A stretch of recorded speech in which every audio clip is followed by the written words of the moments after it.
Hey everybody. Hello. Welcome. It is a beautiful July afternoon. Yeah, so Luke is, because of the football final, Euro, Italy versus UK.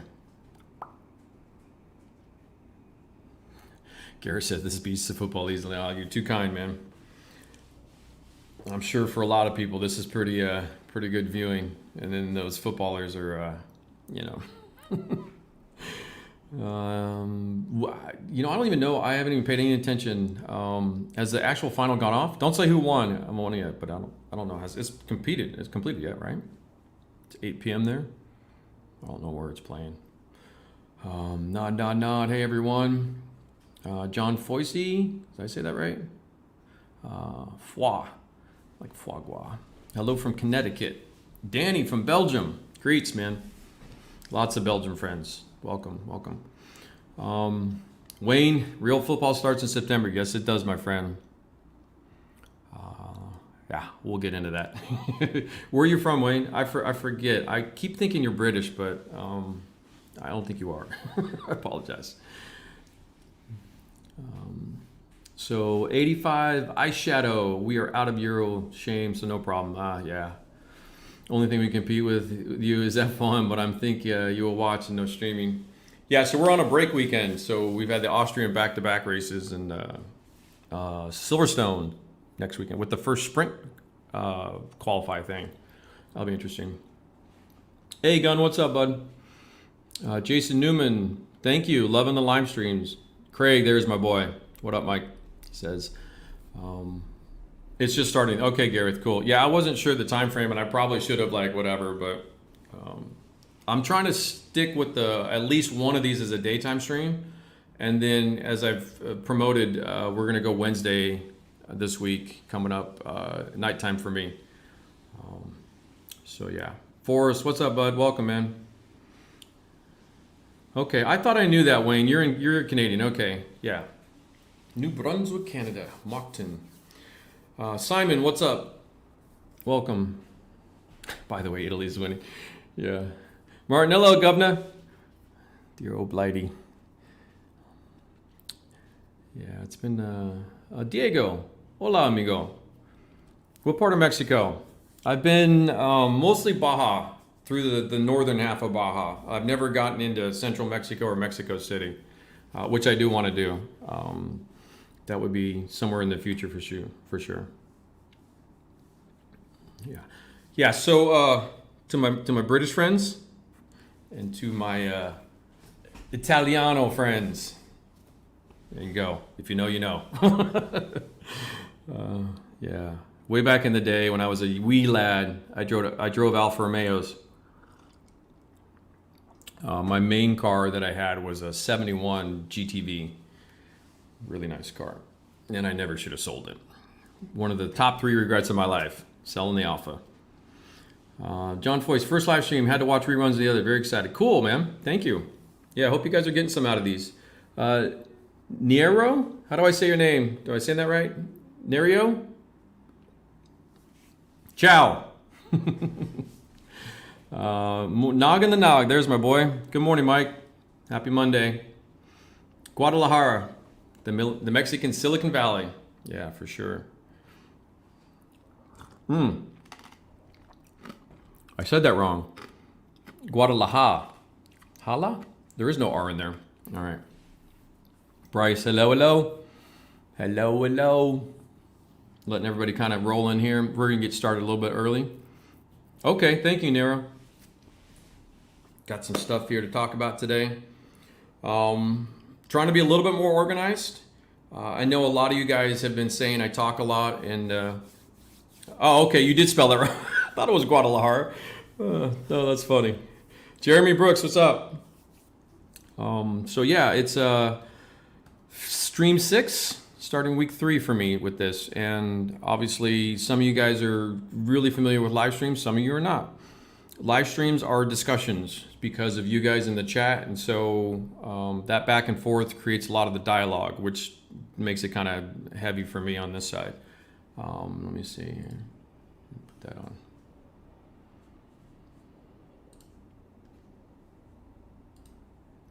the music going. Sorry, I think the music was off for you guys. They choose to mute themselves. Oh, that's interesting. Okay, hold on 1 second, guys.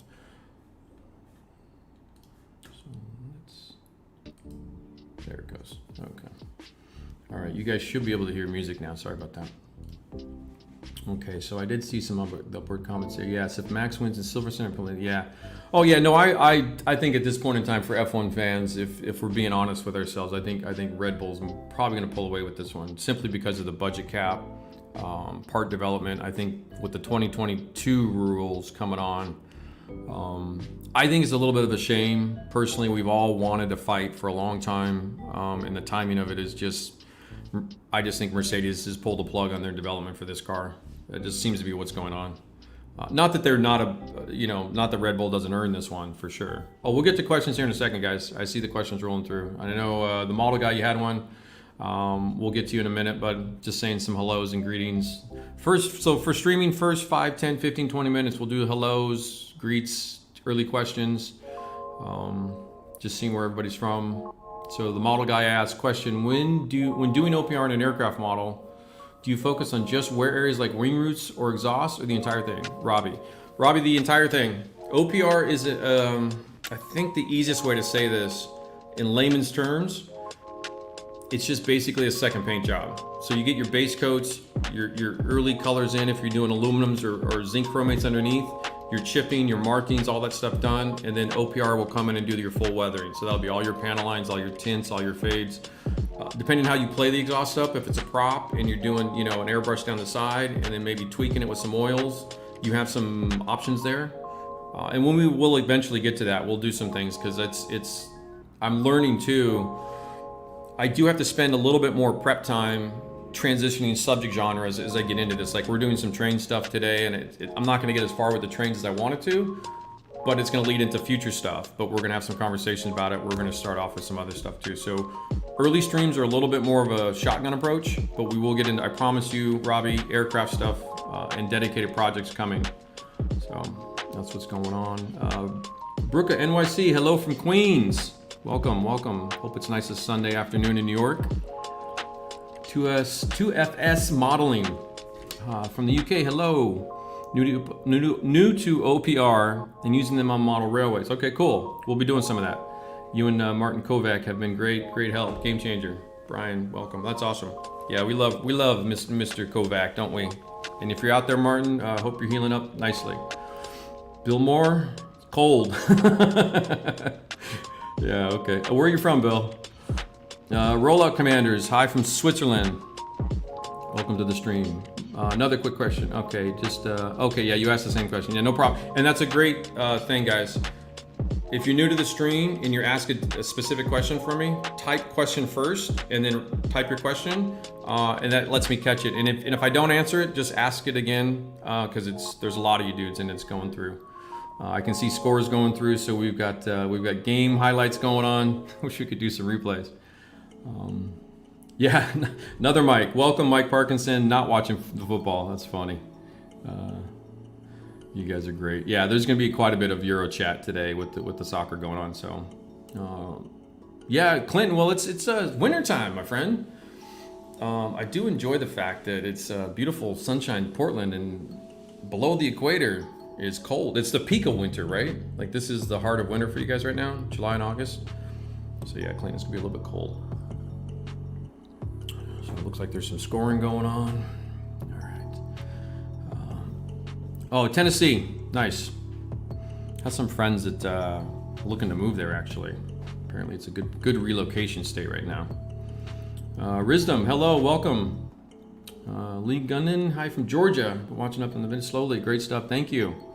TK, having his run on the background painting Sherman stowage. Man, I hate painting stowage. Oof. There's that picture in Tank Art 2 that I think I put that in there just so like the whole thing, all of that was, there's like all that stowage on the Firefly, and it's like 50 bottles of colors, and that took a while. Yeah, I feel your pain. Nice, Brucka. Have a nice one over there. Barnacle, there you are. Yep, here we go again, my friend. I hope you got, John, I did answer your primer question in the discussion comment that I added after the video. I missed your question in stream. I don't know why, I'm old. But I did go back and hit that for you. And we'll talk a little bit of that today about the primer, the relative quality of a lacquer primer versus a water-based primer. So we'll talk about that here in a little bit. Groceries and grilling, in and out, nice. Christian, welcome. Guten Nacht. You are German, right, Christian? Am I correct in that? Your 104 is gorgeous, my friend. You're doing great stuff. Loved your comment yesterday with the pencils and how you were talking about how it holds up visually as you get closer to the model of using the weathering pencil idea. Something for a future stream for sure. I've not really played with pencils too much because he's doing an F104, guys. I think it's the Connecticut, 148 scale. I could be wrong. Correct me in the chat, no problem there. But CJ Models or Christian Jacobs in chat's doing a beautiful 104, really nice weathering. Talking about weathering pencils on the surface and how when you get visually closer to it, like like as you move in, you can kind of see and that's what I see with them is you can see kind of the pencil marks. And I've not been convinced myself yet that switching from like an OPR or something like that for me is something I've like dived into yet. But I do want to. It's not that I don't like them. It's just like you, I've kind of like, well, I'm okay for now. So I just kind of, we'll get to those though. Because I have all my art stuff, all the stuff I learned to draw with all the Prismacolors and everything, which I think are similar. But we'll have future aircraft, pencil discussions, stuff like that. So I think it was cool what AK was doing with that. Regardless of whether, it's a rebranded product, I don't really care about that kind of stuff. But anyway, let's get caught up with John's going, where is Martin? A broken leg, it doesn't affect his fingers. Yeah, he'd probably argue with that one. So Arno, hello, welcome. Yeah, you're fine, Corey. Relatable 100. Thank you for. I've been getting some really nice emails lately in conversations about like what we're doing in various genres, and so Relatable 100 wrote me some stuff that we'll talk about today too, about like weathering trains and stuff. And Craig Cole's in the chat. I'm gonna pop you in a link in description, Craig. Because what you're doing some special stuff, and I think these guys could really benefit from seeing that too. Bill Clean Bill, I recognize that name. Hello from Ohio. How are you, friend?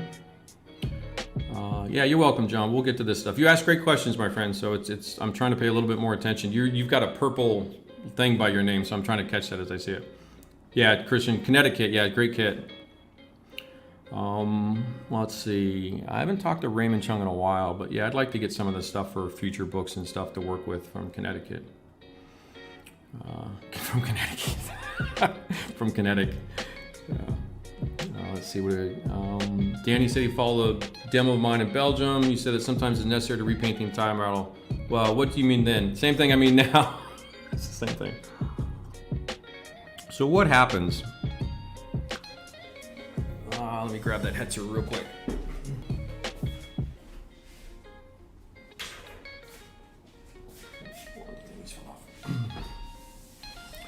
So to Danny asked in the demo of mine in Belgium, said sometimes it's necessary to repaint the entire model. Yeah, with OPR. So what you do, you've got your, let me switch screens here real quick. So you've got your model, you've painted it, right? You've got your colors down. In this case, it's a red primer with the Dunkelgelb. And then you come in here and all this stuff here. You're doing so much work to this and adding so many new colors to this, Danny, that basically you're basically repainting that whole wheel on top of the base coat with the weathering and the OPR stuff. And you'll do that over the whole model. So all this has been repainted with OPR to weather it. So I kind of say, as layman's terms, you're kind of a second paint job to kind of connect the dots, like how much work you have to put in. And not to say that it's hard work or that it's time consuming, it's just well, that's not true. It is a little bit time consuming, but you have to put that effort in, so to speak. Hello, Mike, what's up? Nah, you're fine. You don't have the times wrong. Welcome. Hope you're having a good day over there. I don't know if you're on patrol, but if you are, be good. Let's see. Diego Cops, good afternoon. Still watching the first step. Yeah, they're long. And I put in the description down below after we do the stream, like chapter points so you guys can jump ahead and go back and use them. Yeah, what do you got here? Gareth says he's got 2 questions. Is there a minimum number of colors you can use to try OPR? No, there's no basis for that. So you basically decide it mostly on the colors of the model. And you can go minimal, you can go 20 colors. You can go like 2 or 3. You're just going to need a couple shades for whatever effect you're trying to achieve. Yeah, and like I said, so 3 to try rust as a trial. Yeah, absolutely. Like a light yellow and orange and a rust color. Perfect. Or a dark brown or whatever. You can take like a dark brown and an orange or yellow and mix it and get kind of a rust shade. So, but those are all great experience for you guys to learn from too, of mixing colors to create. Say if you don't have the shade, you're gonna have to mix it. Same as liquid paints, it works all the same. Ross, hello, privet. Try to remember that. And where do you think the best place to get feedback from is? Well, okay, well, I mean, feedback comes, you know, Facebook groups today is probably the primary resource for feedback. The model forums, Hyperscale and Missing Links are still quite active. So those are mostly aircraft / armor, but I don't know of any, like, I know there's Gunpla forums out there, Gareth. I'm not sure what your specialty is, by the way, but yeah, it's not super hard. Instagram's a good place, but if you're not getting a lot of activity, people don't follow you a lot, I see what you mean, it can be a little bit tough. So probably the Facebook groups are probably going to be your larger source of, you know, finding feedback. I know there's, you know, like Will Patterson's group, the critique group. There's a lot of large groups out. To me, model group's a big one, I think. I don't I don't participate in the Facebook groups anymore, guys, just as a baseline, because I get inundated. There's about 500 requests up there on my Facebook right now to join the groups, all of them, from all over the world, all different stuff. I can't. I don't use Facebook much at all. And it's a lot of like, I'll just sit here and look at Facebook groups all day. That's pretty bad. And that's not like it's just, I had to make that call. It's too much for me. Bill Moore says, when using oils, are you working with 502? Yes, still primarily 502 at Toy Long. Let's see here. Yeah, model guy, Christian Jacobs, if you want, throw your @IG up in there and you're fine. I don't mind. Usually there's rules about popping your promo in a feed, but in this case, yeah, you know, throw up your, Craig, if you want to put up your @Instagram in here too, because I think guys should see this. Craig Cole in the chat, guys, is a train guy, railroading. I say train guy, I hope you don't mind. He's transitioned in the same process I did, where you go from the pre-thin chemical conversation to enamels and all the products and stuff into, he's really jumped on OPR 100%, and he does some really, really good railroad weathering, and he shares it with me and stuff like that. And so we've kind of become friends over time, and it's good stuff. But yeah. So yeah. Yeah, Facebook's the one I find it the most difficult to get out of for me in terms of business conversations, but also just, you know, I don't have like all my high school friends on there and stuff. It's almost always you guys, so it's like I find it easier to deal with all the stuff on Instagram, because it flows better the way it works, functionality. And they still charge us, the companies and fan pages, to pay for promotions, so it's the same account, so that doesn't make a difference.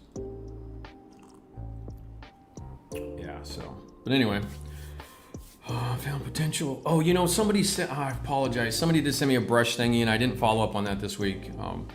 Let me get this last bit out of the you guys will laugh. Yeah, I cried, you'll laugh. So I spent all day yesterday painting and prepping for today and everything, and for the first time I think in my airbrushing career, I cross-threaded a nozzle on the tip of this airbrush. That is cross-threaded in there, my HPC. I'm not sure I can save it. I might be able to fix it, but we'll see. I might have to redo the threads. So I was pretty upset last night. It's yeah, it was a rough one. The HPC is my most expensive, and it's my longest tenured airbrush, so I was a bit bummed on that one. Yeah. Okay, so Rosso in Moscow has said he's received the Gunpowder Razor. That's this guy. This is a private labeled USA Gundam store. These are the glass files. I talked about these in an earlier stream. They're kind of, I would say, grip level wise around 1,000 or so. But they're really good for when you cut the parts off the sprue, you clean up that nub, what they call is like the little bit left on there. Gundam guys use this a lot because it's an important part of their process, but it's very useful for anything like that. If you need kind of a nice, it polishes the cut marks down to almost perfect, and so it's like a workflow process, and then you move into sanding the part and everything else.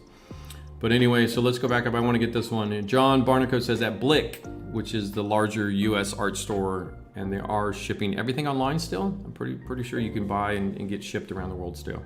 LC 7020 replacement, same bristle length for tests. Okay, cool. Yeah, keep me posted, John, or us posted, if you will. Okay, so. Okay, yeah, so what Ross is doing is saying he's using the glass file to assemble track links. Perfect. Because it is like, if you got, like, say, tracks and you got the 2 sprue thingies and you're cutting them all out and you've got them all, like, bundled to production your tracks, you hit that little glass file along where those cut marks are and it cleans it right up. It's a little bit more efficient than sanding paper, and it goes to like a smooth plastic finish versus like a sanded finish. It's a slightly different thing. We can showcase that later if you guys want. Yeah, so the model guy says skill model critique group. Yeah, it's a must join if you're looking for feedback. It's one of the better resources for, you know, the heart to hearts, if you will. You'll always get kind of the pat on the backs, but if you were looking for legit criticism or critique or feedback, or hey guys, this is what I'm trying to do, you think I'm doing a good job with this, they'll give you some honest answers. It can be contentious, yes, it's a little argumentative sometimes, but it's the nature of human beings. But anyway, these books under Cromwell. Yeah, no, we're getting to this Bryce in a few seconds here. Just want to get through all the hellos. John Anderson, lit the same brush as a low. Okay, great. You guys are talking brushes. If you can, send me later this week or something, you know, through Instagram or whatever. Plastic Chamber. Hey, Mike, Peter, scratch builder from Boston. Ah, hello, welcome. I want to say I recognize your Plastic Chamber name. But anyway, on the brush conversation, or tools like this, if it's not something I know of or I'm familiar, but please send me some information later on. So Galactic North says, I've only been armor modeling for years, so I'm starting off with OPR, feeling like I'm cheating. Yes, you are, technically. That's all good. All right, so yeah, so it looks like hello. Yeah, so another hello from Germany. Guten Nacht, Krasse type. Okay, making sure I just want to say hello to everybody. Again, everybody's welcome. Thank you for coming by. You know, we got a nice little group here of almost 60 people. So, yeah, Corey's busy working, finishing roofs until I can do some more with the hairspray. So, Mark, I see you, buddy. Really quick. Today will be kind of a general overall of a couple processes involving research, reference. I've got some prepped clear primers, clear coats, and paint jobs on some Gundam stuff I started, and then how it's going to translate into the colored plastic conversation and or PVC figures for action figures and stuff like this. There's some ideas we're going to talk about, and then we're going to roll into, we're going to lay down some decals on some rail car, some flat coat, and then we're going to get into some oil paints for the second half of the show. And I'll try to be a lot more demo specific today. Again, a lot of guys are saying, hey, there's a lot of conversation, not enough demo and painting. Last week was a little, you know, Martin showed up, but the questions are great, so I get sidetracked. But anyway, hola Salazar. So Mark Schwegler, welcome from Switzerland. So the question, are you working on models besides the street? Yes. Are you working on a kit you're planning to finish? Yes. So everything you see on the Rinaldi Studio Press website is stuff you won't see in stream. And that is all the book material, like SMO4, SMO5, SMO6, the technique guides, and then the projects in those I'm keeping separate from the streams. So I'm doing dedicated stream stuff. And then when the books debut, we'll use the video content in the digital world to kind of promote them a little bit, and we'll bring them out and we'll discuss them, but we'll wait until they debut and you guys start receiving them. And that's just kind of I'd like to be a little bit more professional with that with you guys, so that you pay for that stuff, and it's that way when you get it, you have that kind of fresh, this is, you know, let me look at it when you get it, that excitement, you know what I mean? And then we'll do the live streams will have their own like demo models and stuff. So that's kind of how I split that. And I just kind of made that as I don't want to really show like all the book work on the videos and then nobody's buying, you know, I don't want to kill the business. There's a business. I need to pay the rent. So there is all those things. That's why I'm doing that. But yeah. So yes, guys, if you're seeing stuff like you say something retracted, if you curse in stream or use a term like the R word, which is like a paint retarder, it'll pick up stuff and it'll blank it because of the YouTube rules. So you might be seeing stuff where it says retracted. That's not me. It's going to be if you're cursing or something like that. It'll pull it. And then what I'll see it later and I'll hide or unhide it through that. So I usually just let them go.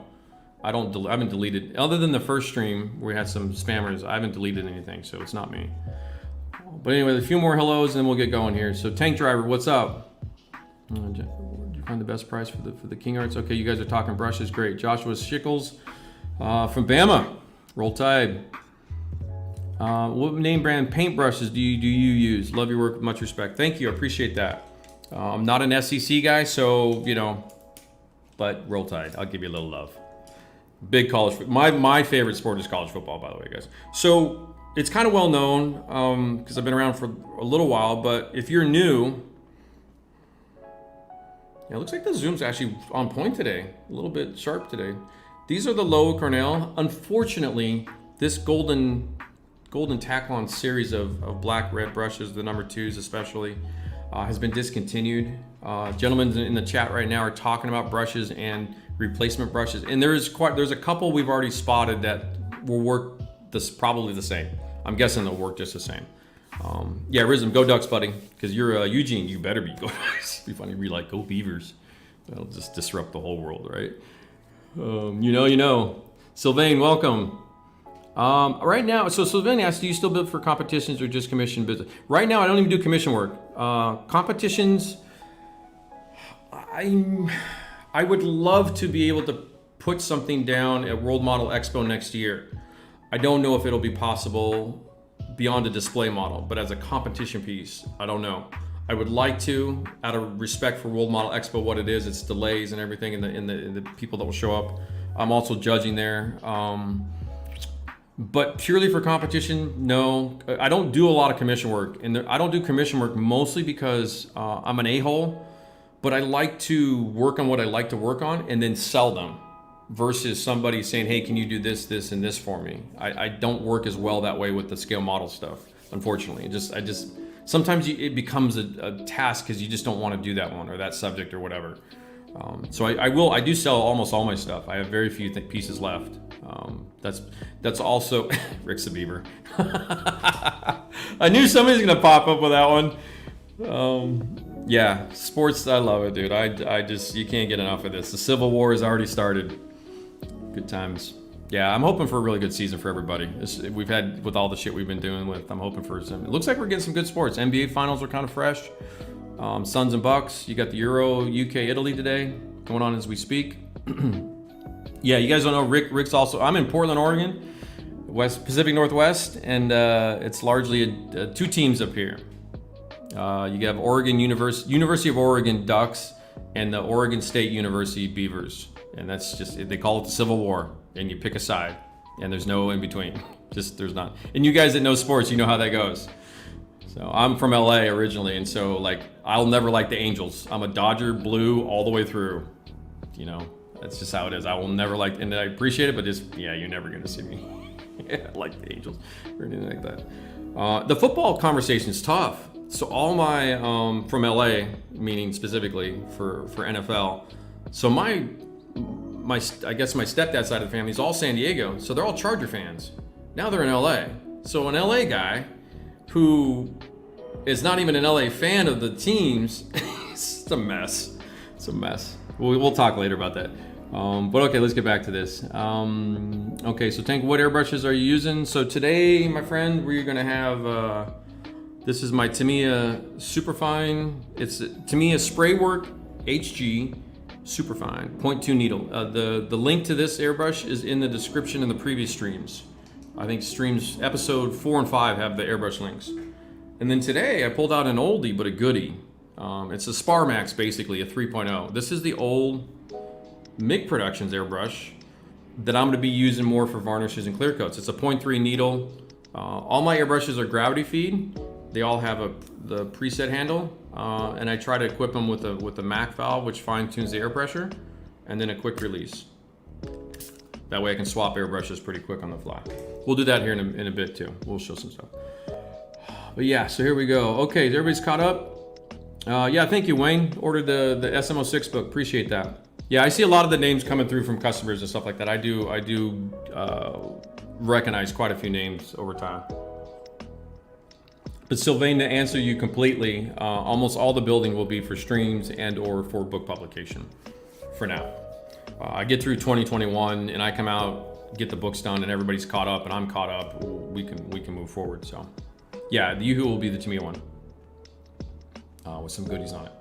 I think I got everybody. Yeah, you all good? You ready to go? Okay, so let's start talking about this here. So today, let's see if we can zoom this out a little bit. Okay, so I wanted to connect the dots for you guys with reference and research. A little towel down here, you can see my little lap. So I put a little catch towel for anything to keep my pants and stuff clean, if you guys don't know that. That's what you're seeing there. So anyway here, I really want to interact with the modeling community. I like critique group. Yeah, there's this, I think this is the peak, or we're on the uphill of kind of the community really becoming a solid community across the board, internationally, and everything else. So, okay, so reference, gotta have it. When I set forward on a project, it's going to be a combination of oftentimes, what kit I'm using, why I'm choosing that kit. Oftentimes, I default for fit and finish on a kit if there's choices.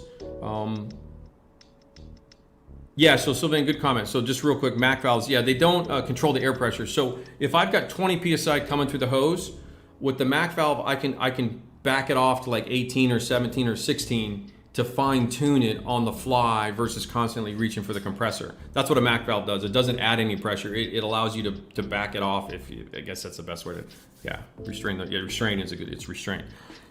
Thank you for that comment, Sylvain. But anyway, so I make my decisions based off of what I'm trying to do for the project. In the case of, say it's a book project, I'm selecting the kit. When I get to the point of, okay, this is what I'm gonna be doing, then I start gathering this stuff here, the reference stuff. And I've got my armor stuff out simply because most of you are armor guys, and then there's a lot about that. And we have a few books here. So what I like to do is these are ground powers, Japanese. This is an oldie, 2002. But what I do is I start to say, okay, what am I doing? I say, pretend I'm doing a Marder. The Marder's a German Panzerjäger tank destroyer. So you start going through the books. I'll try to, the glare's a little bit. But so what I do is I'll start tagging stuff. And this is real, most of you guys do the same. There's nothing I'm telling you, but what I'll do is I'll start telling you what I'm looking for though. So obviously, I'm a winter hoe bag. I love whitewashes. You guys should know that by now. So obviously I'm gonna tag a really cool, what I will do though is I may not be doing a Marder 2. I might say, okay, well, maybe I'm doing a Stug or I'm doing something else, or a Panzer 3 or 4. I'm really looking at the opacity of that white, the chipping, the type of chipping's going on, the way that the side of this is as a different look to the shield. The crew uniforms, the stowage gear, the little helmets and stuff like that. And of course, the ubiquitous bucket. It's gotta have one, gotta poop somewhere. And so these things I'm starting to look at, but I'm also starting to study the earth effects, for the type of year. This looks to be cleaned, so it looks wet to me. This ground looks wet, so this is a thaw period kind of a thing. So I start developing that out, and when I'm going through, and then I start getting into probably the details of the subject. These are great, so you know what's going on with the tool storage, tool stowage. Oh man, sorry guys. But there's already some interesting stuff going on. Chalk marks on the exhaust system. This is a factory fresh Marder 3. And so these books are great for this kind of stuff. And then as we move on, so one thing I like to look at to maybe get you guys to think outside of the box a little bit. See how this is all really fresh in here? Obviously it just came out of the factory. If we move forward a little bit, because this type of book actually shows this. So we keep moving forward real quick here. I think it's this one. Yeah. So what you see, I believe it's the same vehicle, same batch of vehicles. You can start seeing the bright metal coming up from the wear and tear. And so now you're starting to see some of the development of that. And then so you use your references to pick stuff. And then I like these things too. These help me because when I learn this way, working with the drawings, and a lot of the publishers do this kind of work for specific build types, and it shows you the variations between the production variations that happened. Very important stuff when you're working with the kit, because your kit may have a different exhaust system, for example, and so they're talking about that. So I start to cross-reference that stuff and go, okay, well, my kit has this, my kit does this, if I'm doing an early, middle, late version of something, that's what's going on. And so then what I do is okay, so now I've kind of got that going, and I start with the Cromwell in particular, because we're going to be doing a British subject, I'm starting to look at stuff now. So transitioning into the fact that this will be a stream project. What are we doing? You know, so I'm going to be doing, to me, a Cromwell. It's kind of ready to go. It's an older build of mine. It's got a metal barrel, metal tracks, and a little bit of resin pieces. But now what I'm doing, to the point of looking at other stuff to apply to this project, doesn't have to be the Cromwell. So this is a Sherman, looks like a weighting testing unit, and this is going through all the different weighting trunks for the Shermans coming up to the water, you know, the brackets and all sorts of stuff. But what I'm looking at is I'm starting to look at this kind of stuff. This is what I'm talking about, where your mud work over the tracks, the bright work of the fresh cleat, and then the mud coming back over as it rolls up and over, and then mud comes back down. The fender mud, stuff up in here, the welds, how it packs, how the mud's packing up in here. Up in here, I'm looking at the grit and grime and trying to interpret this, because this is obviously black and white. So an OD paint job, it's matte. What am I going to be doing? These are the things that I'm going through. These are the references I'm gathering. And what I'm looking at here is like this. I'm looking at all the little dust scratches in here, where the layer of dust goes down, and then the scratches are bringing that off, but they're not cutting through the paint. Stuff like this is critical. Fluid leaks off the turret. Like when you see me do these things with the dust, this is where I'm getting these ideas from, because I'm starting to incorporate that look into another section of the vehicle. Maybe I'm doing it off the front nose and stuff. So welcome, Empty Sprue. Yeah, so I'm just going through, I don't visit trade fairs too much myself, simply because of COVID, and I've been offline for a while. But anyway, this is kind of, as I move through my reference material, you know, it's gold. So specifically for the British stuff, so what I do is I find, you know, books that are specific to the task. So this is the classic Concord. I don't even know if you can get these anymore. These are some of these are gonna be a little bit tough to find. But again, I've been around the block a few times, so I build up my reference library, and I suggest if you guys are building references up to do the same thing, collect a couple things as you go. And I only collect for projects. So in other words, sometimes I do buy books over time. Like I have a few seminal books, like Panther books, Tiger books, Sherman stuff. So you have that collection going. But like, if I'm going to be doing some allied stuff, then I'll be picking up some you know, allied books that pertain to the subject matter coming up, and then I grow my library that way. So that's usually what I do. So I have a question from James Lynn. Have you ever used Vallejo washes to weather? Yes. And if so, how would you use it effectively? It's a pre-thin chemical, so it's the same concept that you see me doing, James, with the brushes. You load them up, unload it on the paper towel, and then it's going to be a direct application onto the surface of the model, and then you're going to wipe away and clean it up a little bit. And then you're going to build those up over layers. So because it's an acrylic, it dries really fast, so that you do have a shorter working time, but you can move quicker through it. So the Persian in Tank Art 2 has some of those Vallejo's washes in it, actually. So here, this is some of the stuff that I like to look at. And I'm just talking about this right now because this gets my brain going. This is the stuff that gets me thinking about, like when I'm doing a project, where I'm going to take it past this early work right now into, okay, where am I going with this? You know, it's stuff like this, all the track armor. These are just great. But I'm also looking at missing fenders. See, I like stuff like that. I like stuff where half the machine's torn off. So those are the things I'm really kind of just keeping in these little tabs here, just a little quick reference stuff. You know, I mean, do you get any better dust reference than that? So that's kind of where I'm looking at stuff. And then back on the LVT, you can see the scuffs and scratches back here. This is gold. This is the stuff, when you want to develop your project out, you've got to have visuals to do this. Now, to modern guys like train guys and some other stuff, you guys have the color photos, and those even take next level stuff. So, and black and white interpretation can be a little bit tricky. Let's see what this one was. Again, did we do the Cromwell in white? I don't know. Do we run a poll on that one? I probably won't. I think it's going to be important to show basically an olive drab and a dusty, dirty, muddy olive drab, you know, presentation. But again, I'm looking at how crew storage goes. You know, the barrel cover. I'm looking at up here at this photo here. The pisser of Concord, and as a publisher, one of the things I wish I had the library, because I would love to redo the books for you guys in terms of how to visually lay this stuff out as a model builder for reference. I think that would be a wonderful next level of RSP. It's something I've always wanted to do, but I don't have access to these files. So Garrett says, I'm not sure you're going to catch. I got you, buddy.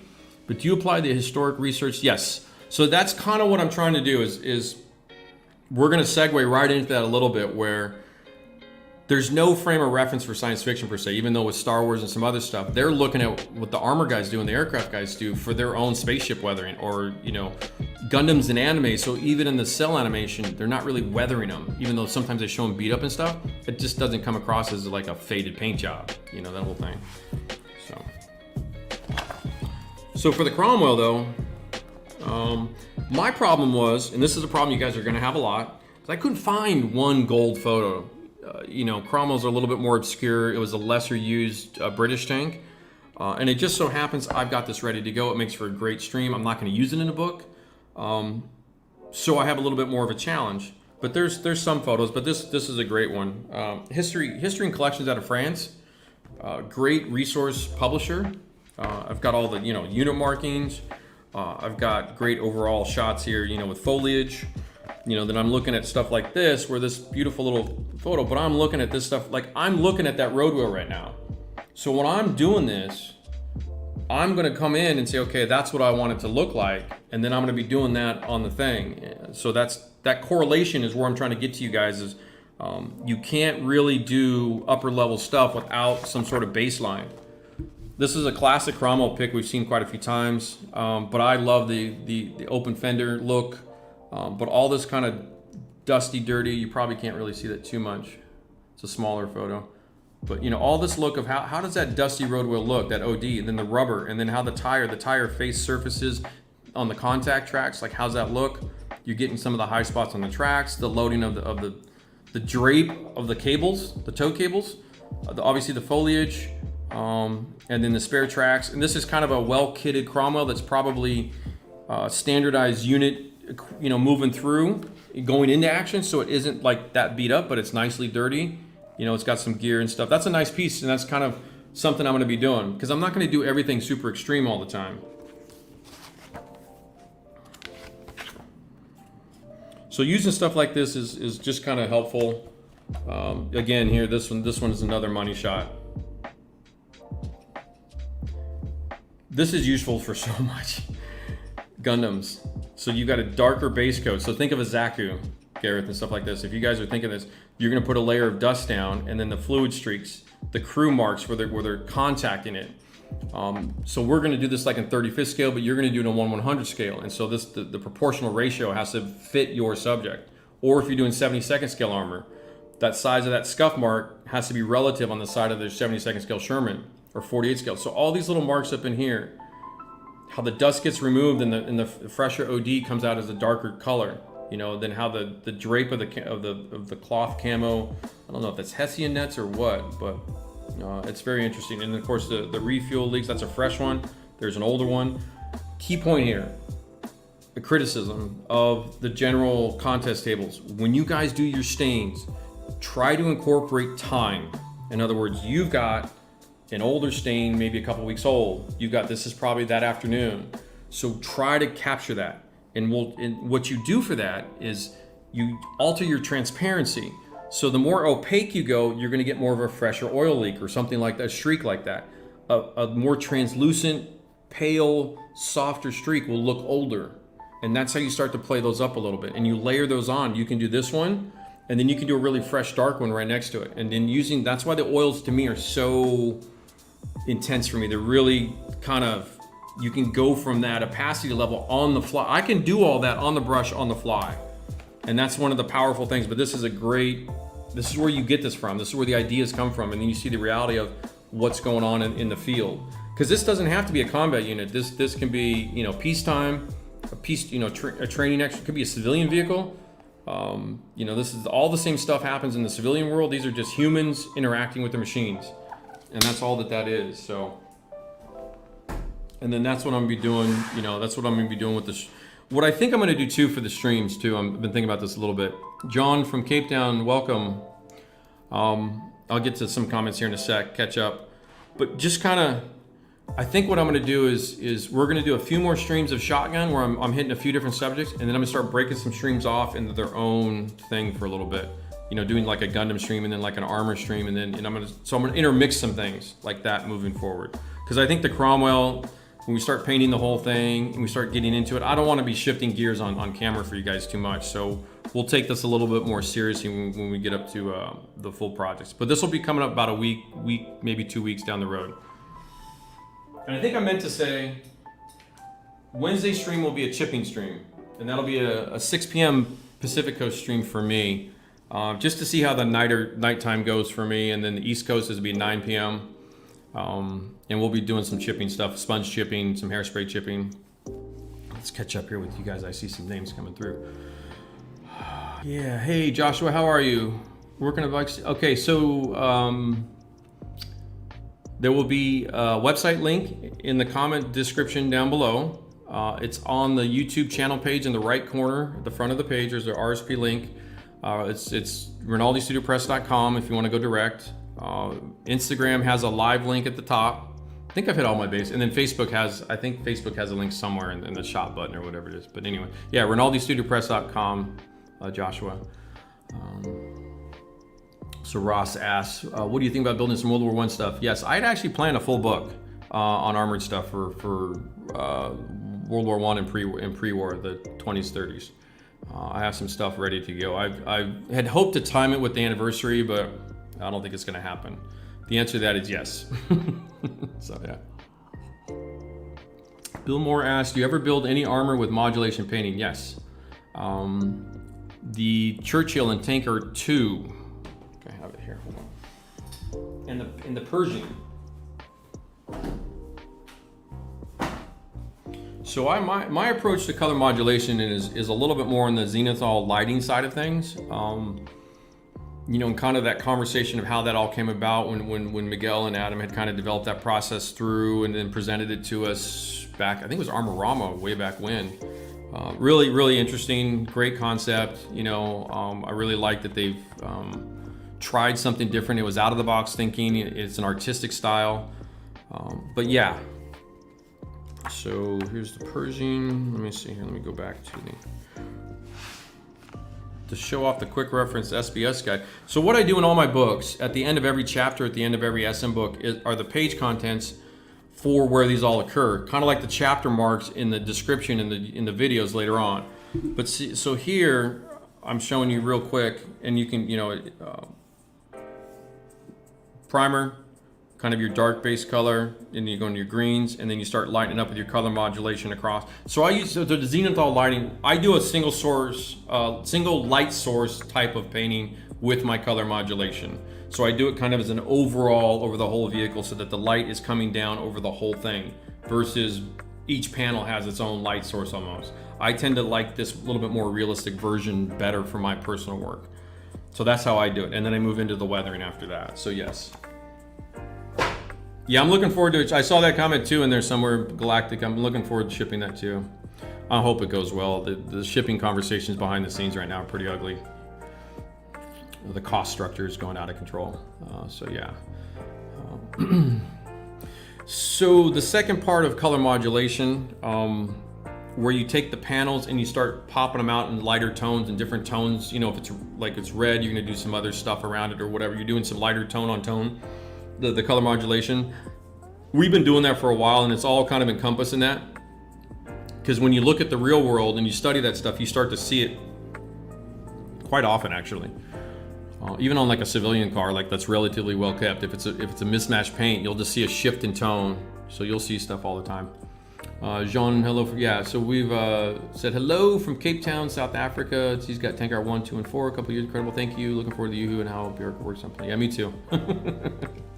Watching. Okay, so Hendrik, guten Nacht from Germany. Listening to the Eurocup final. Sweet. Okay, so Clinton asks, what do you use to impart a sheen to a fresh streak? So you want it to kind of look wet. Two ways to do it. Incorporate it like a gloss varnish that plays with what it is. So if you're going to use an oil, use like an art store gloss or some of the hobby glosses that are enamel solvent based. So use a solvent based gloss. You can put a little. Problem with that one is you have to be really careful because it goes almost glossy immediately. You really dilute it down and play with it a little bit. Another trick if you're coming up to a contest and you're gonna put it down on a table for people, do the streak and then have like a juicier with linseed oil in it and not dry it, and it'll stay a little bit with like the day before. Do that final one with some linseed oil kind of present in it. Like when I do the palette here, when I do this guy, and I'm pulling the linseed oil out, do a little bit of fresh oil with that color, and that linseed oil will stay wet for a couple of weeks, and you've got a little bit of a window. You can use the linseed oils, Clinton, over like a week or two if you're prepping for a contest build to kind of get some of it. It's a difficult trick to pull off. It's one of the harder ones for sure. I've not quite mastered it myself because sometimes if it's over a dust level of pigments or something, it absorbs out so fast. But so you probably go towards the gloss varnish side of it to get a little bit of gloss. The problem is you can kind of see it. It kind of looks like a gloss varnish. It doesn't have that diffused oily look, whereas it's kind of half evaporating. It's one of the more challenging techniques to pull off. I don't think I've even gotten it sometimes. Matt 58, hello from New York. No, you're fine. We're just getting started. Talking about some reference and research. Yeah, no, there's F1. I'm going to retire with F1 cars. That's what I always tell myself. 85 Ice Shadow asked about that. Yeah, World War I, Mike, for sure. Yeah, World War I. It's, give me probably a year and a half, 2 years, realistically, to be truthful. It'll be like a tank art book, like tank art World War I armor, something like that. Sylvain's looking at reference. One thing I noticed is there's almost always figures, I believe. Yeah, again, that's a personal decision. I don't paint enough figures to be really good at them, so I tend to be shy and conservative with my figures. Pull back, and they're a lot of work for me. So, but there's, obviously, that's a way to add life. So, that said, yeah, and figure painting in particular, it's just like everything else, practice, practice, practice. So what I had done last week, we had gone from, let me make sure I get my order of this right. Let me make sure I give you guys. So what we had done with the Gundams, got magnets on these things. So what I had done here, so if you remember last week, what I was doing was showing you kind of how these little alligator clip bases work, using for the separate parts. What I'm trying to do is one kind of goal, one of the ideas I've been playing with and getting to, and little cheap bases here. So this part here is the colored plastic. If you're not familiar, a lot of stuff comes in the colored plastic now. The actual color of the machine, like its paint scheme is a blue and white scheme, and so parts are blue and parts are white.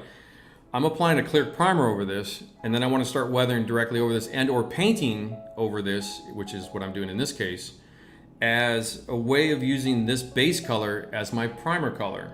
Now, in the conversation goes like where you have a red primer, say for the German guys, so you're laying down a red oxide primer as an actual red oxide primer per se, and then painting your Dunkelgelbs and your three tones direct, or your grays directly on top of that, and that's the factory process. So here I'm kind of trying to use these parts to advance that along without having to repaint these in a colored primer, or if I paint it all in like a single tone primer, I get rid of all that effect and I have to rebuild that color scheme up, which is the traditional way, which is totally fine, no big deal. I'm just thinking it's pretty cool. What can we do to use this? Because there's other things like this that kind of play in that conversation. And what I mean by this for railroad guys, all your stuff, almost all of it, I believe, comes in kind of a pre-painted with tampos or decals on it, Hot Wheels, and then there's the non-Gundams, but there's a lot of different stuff that comes in the colored plastics. So I thought it was a great idea, and these products exist. There's clear primers, I've got the Mission Models clear primer. So what I've done is I've clear primed some of these parts, and you can see the clear primer has kind of a satiny sheen. So it's not a dead matte because it doesn't have a lot of matte pigments in it. It doesn't have the paint pigments and other stuff. So it makes sense it's a little bit more on the satin level. But it seals the plastic. So a primer on the plastic gives you the good bond. That's the point of that. And then the blue will give me the tint because I wanted to custom paint this guy in like a softer shade of blue, like a pastel blue. So the blue, so last week I painted over the gray primer. Like I showed you guys a gray primer and then I started painting the colors. Immediately I noticed, because the colors are so pale, the gray was shifting the tone. And this is super common. If you spray over a white primer, if you spray over a gray primer, a red primer, a green primer, a black primer, a tan primer, you're gonna shift your top coat into those shades. So this is kind of an idea in Dalton, I don't know if you're coming through. It's a guy on Instagram I follow. It's High Art Foundry Gunpla. High _ Arc ARC _ Foundry _ Gunpla. And I'll tag him in the description later. He was doing this the other day, and it was validation in my head, where he took a raw plastic, sanded it, weathered immediately on the plastic with the panel liners, the thin chemicals, enamel washes from Tamiya, I think he used, but it's the same for AK and ammo, same stuff. And he went straight into weathering on the raw plastic that was sanded down. And I'd had been playing with the clear primer idea for a while, but it kind of kicked my ass to say, okay, let's do this. That's what I want to talk about a little bit with this stuff here. And we're gonna do a little bit of this today, where we're gonna go from, I'm gonna describe it, I'm gonna show you, and then we're gonna go into the weathering, like 1, 2, 3, and get into it. So the reason is, again, to the color primer, and you guys are starting to pick this up, I can see the comments. Yeah, the clear primer, Wayne, is slightly, I would say it's like an eggshell. Not super glossy, but I'll show you something in a second for decaling, and we'll get into this conversation in a second. I think you can probably smell where I'm going with this. But anyway, so what's today, Sunday? So I think it was Wednesdays, whatever. Last week I did the gray primer, then the baby blue. And so if you guys aren't familiar, we're making a bigger version of this guy. It's the Bandai 1100 GP04, and I like this off-white with the blue colors, but I'm gonna go slightly more pastel blue. And I've got a really nice eggshell color. But anyway, actually, hold on one second. Let me close this blind a little bit. I'm getting some sun glare. There we go. So, but again, I think you guys can see where I'm going with this. So now I redid it. I actually stripped the whole thing down. This was that black gun that you saw in the earlier photos from a couple weeks ago. Stripped all the paint down, stripped it all down, which was fun because I haven't stripped a kit in a while. We could talk about stripping paint off a kit. Well, that's like watching paint dry, right? So anyway, let's see if we can get in here and see the difference here. So let's zoom in. There we go. Look at that. It's caught up a little. Okay, so on the left, this chest piece here is the blue plastic, which is that darker blue. It's got a clear primer coat, and then it's got the Arcadian blue. It's this particular shade here. Mission Models Arcadian blue. But you can use one, this doesn't matter. Use whatever brand you're using, it's fine. That's what I use. So that's it right there. That's the matte paint on the clear primer. And the reason is now the blue, to me, looking back, is more of a pure blue, which is what I was looking for. I want my Gunpla to be a little bit more in a pure tone, like a non-military version. So the blue base with the light blue on top plays together. That's the point. That's the point of all the colored primers coming and all the stuff that we've been seeing. So that's one of those things I've been really wanting to do, and this is the beginning of showcasing this. On the right, I added what you guys have asked for before, and we'll show it here in a second. I've put the poly in the one on the right. Why do we do this? The polyurethane additive from Mission Models in this system here, the paints, this strengthens the top coat. So it's a stronger, more durable. For Gunpla that have poses and they move this stuff, this is important because it starts to strengthen it like a lacquer is. So it has that strength now. It also has a little bit of kind of an eggshell. You can almost, I don't know if you guys can even see that. Hold on, the difference. You can see it with the naked eye. So this one is fresh matte paint. This one has some poly in. You can almost see, this one's got like a slightly different tint of color to it, just a hint.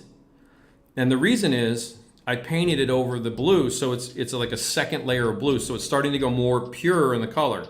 The blue plastic is still kind of tinting this one a little bit, if that makes sense. But anyway, this has poly in it, so it's a little bit of a stronger top coat, which is important for many things, aircraft, trains, whatever. I mean, guys that need a more of a polished surface, more refined, cars, trucks, civilian. For tanks, the way we weather them, maybe not. And I haven't really used them for my tank stuff. But that's fine, because we have options, which is what we're looking for. Let me show this, and let me show this, because I'm moving into the decal conversation. And I'll get to the questions in a second, guys. I see them happening. So this is, again, to recap, this is the one with the poly in it. Before I get to, so this is the other color. I just want to show you the other color. So this is how, when I talk about a matte paint, you can see how flat that is. That is just the Mission Models. It is this color here. It happens to be their Insignia white. which is quite a popular color for a lot of the jet aircraft modelers and stuff like that. It's a more modern white color. Fantastic off-white shade. So again, I wanted kind of a, let's see if I can get up in here. Kind of matches that pretty good. Yeah. So I wanted kind of a creamy white. I didn't want a light tan, I wanted a white shade. So that's why I did that. But anyway, you can see that's, so here's the other side of the leg. This is the clear primer on the white plastic. What I did was, let me show you this little love button here. You guys are gonna be like, all right. Decals, decals, decals, gloss coats, gloss coats. It's my least favorite thing. One of the things you can do, and we'll get into the trains here in a sec with the same idea, is you can polish a surface, burnish it, or buff it out. So what I've got here, and I just want to show you guys, it's the white plastic, it's got a clear primer over it. This section right here, I polished with the Infinity 4000 pad. You can use, if Ross, I know you probably might have picked this up too, but gun primer makes what's called a balancer. It's used for this purpose of polishing paints. And so over here is the fresh clear primer. You can just kind of see how that reflection of the light's a little bit sharper and it's a little bit softer over here. So this is the raw clear primer. So taking this 4000, just gonna give a little buff of love here. Immediately I can decal this. That, boys and girls, should really start clicking some light bulbs off. And that's kind of one of the things I want to get into with some of these things, because I know this is going to be sorry, put that back on screen. So that is white plastic with a clear primer and a little bit of a buff. And you saw how fast that went. And the one thing I like about using these guys, and they have the sponge style too, the looser ones too. They all work the same. It's all pretty cool. It's your choice. I have all of them. I just kind of mix them up. The one reason I like these have the plastic thing and a little bit stiffer, is I can get really precise. So this part here is going to be covered by another part. I know this as the builder, which is fine. I only need to polish this exposed surface. Now, I'm just showing you that as a process. I'm going to actually paint it like that. Now, similar to the same idea, if you're going to decal something, it's matte paint. Instead of going into a gloss coat situation, you can burnish this matte coat, and you can see my matte is pretty soft. It looks really, if you don't see the texture, you're good to go. If you see texture, back it up, and then you're gonna have to start fixing some stuff, or sand it like this or whatever. But dry buff and paint and or primer. So John Barnacote, you asked this question before. Let me stay on camera. You can hear it. Squeaky, squeaky. So that was matte paint right there. I can decal that and then move on. So I can put the decals down, flat coat it, move on. Again, I'm not a fan of gloss coats. It's a personal decision. It's just, gloss coat is a thing. It comes out set and it comes out, you screw it. It's just unforgiving sometimes. Now there are ways to do it, and if you get really good at it, it's no problem. However, this is just another process. And one reason you guys ask me, hey, what about varnishes? What about varnishes? If I'm doing armor or something with low decal count, or the decals are specific and there's nothing really happening around that decal, this idea to burnish the spot, lay the decal down, and then reflat that spot, move on, it's an easier way to do it sometimes. It just depends on the project a little bit. If you're doing a heavily decaled model, you'll probably want to gloss the whole thing and then put it back to a flat. I like to advise, get all that done as early in the process as you can. So your painting, your chipping, your markings, your gloss coats, get them all done, and then mat it back out, and then start your weathering and move on. Usually you're gonna have a little bit easier time. But let me catch up on some of the questions here. Yeah, so there's a streak sheen.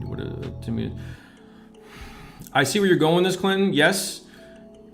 Thin that out. So he's saying, so what about, say, Tamiya Smoke enamel for making a streak? Because there's a gloss, Tamiya Smoke's a glossy paint.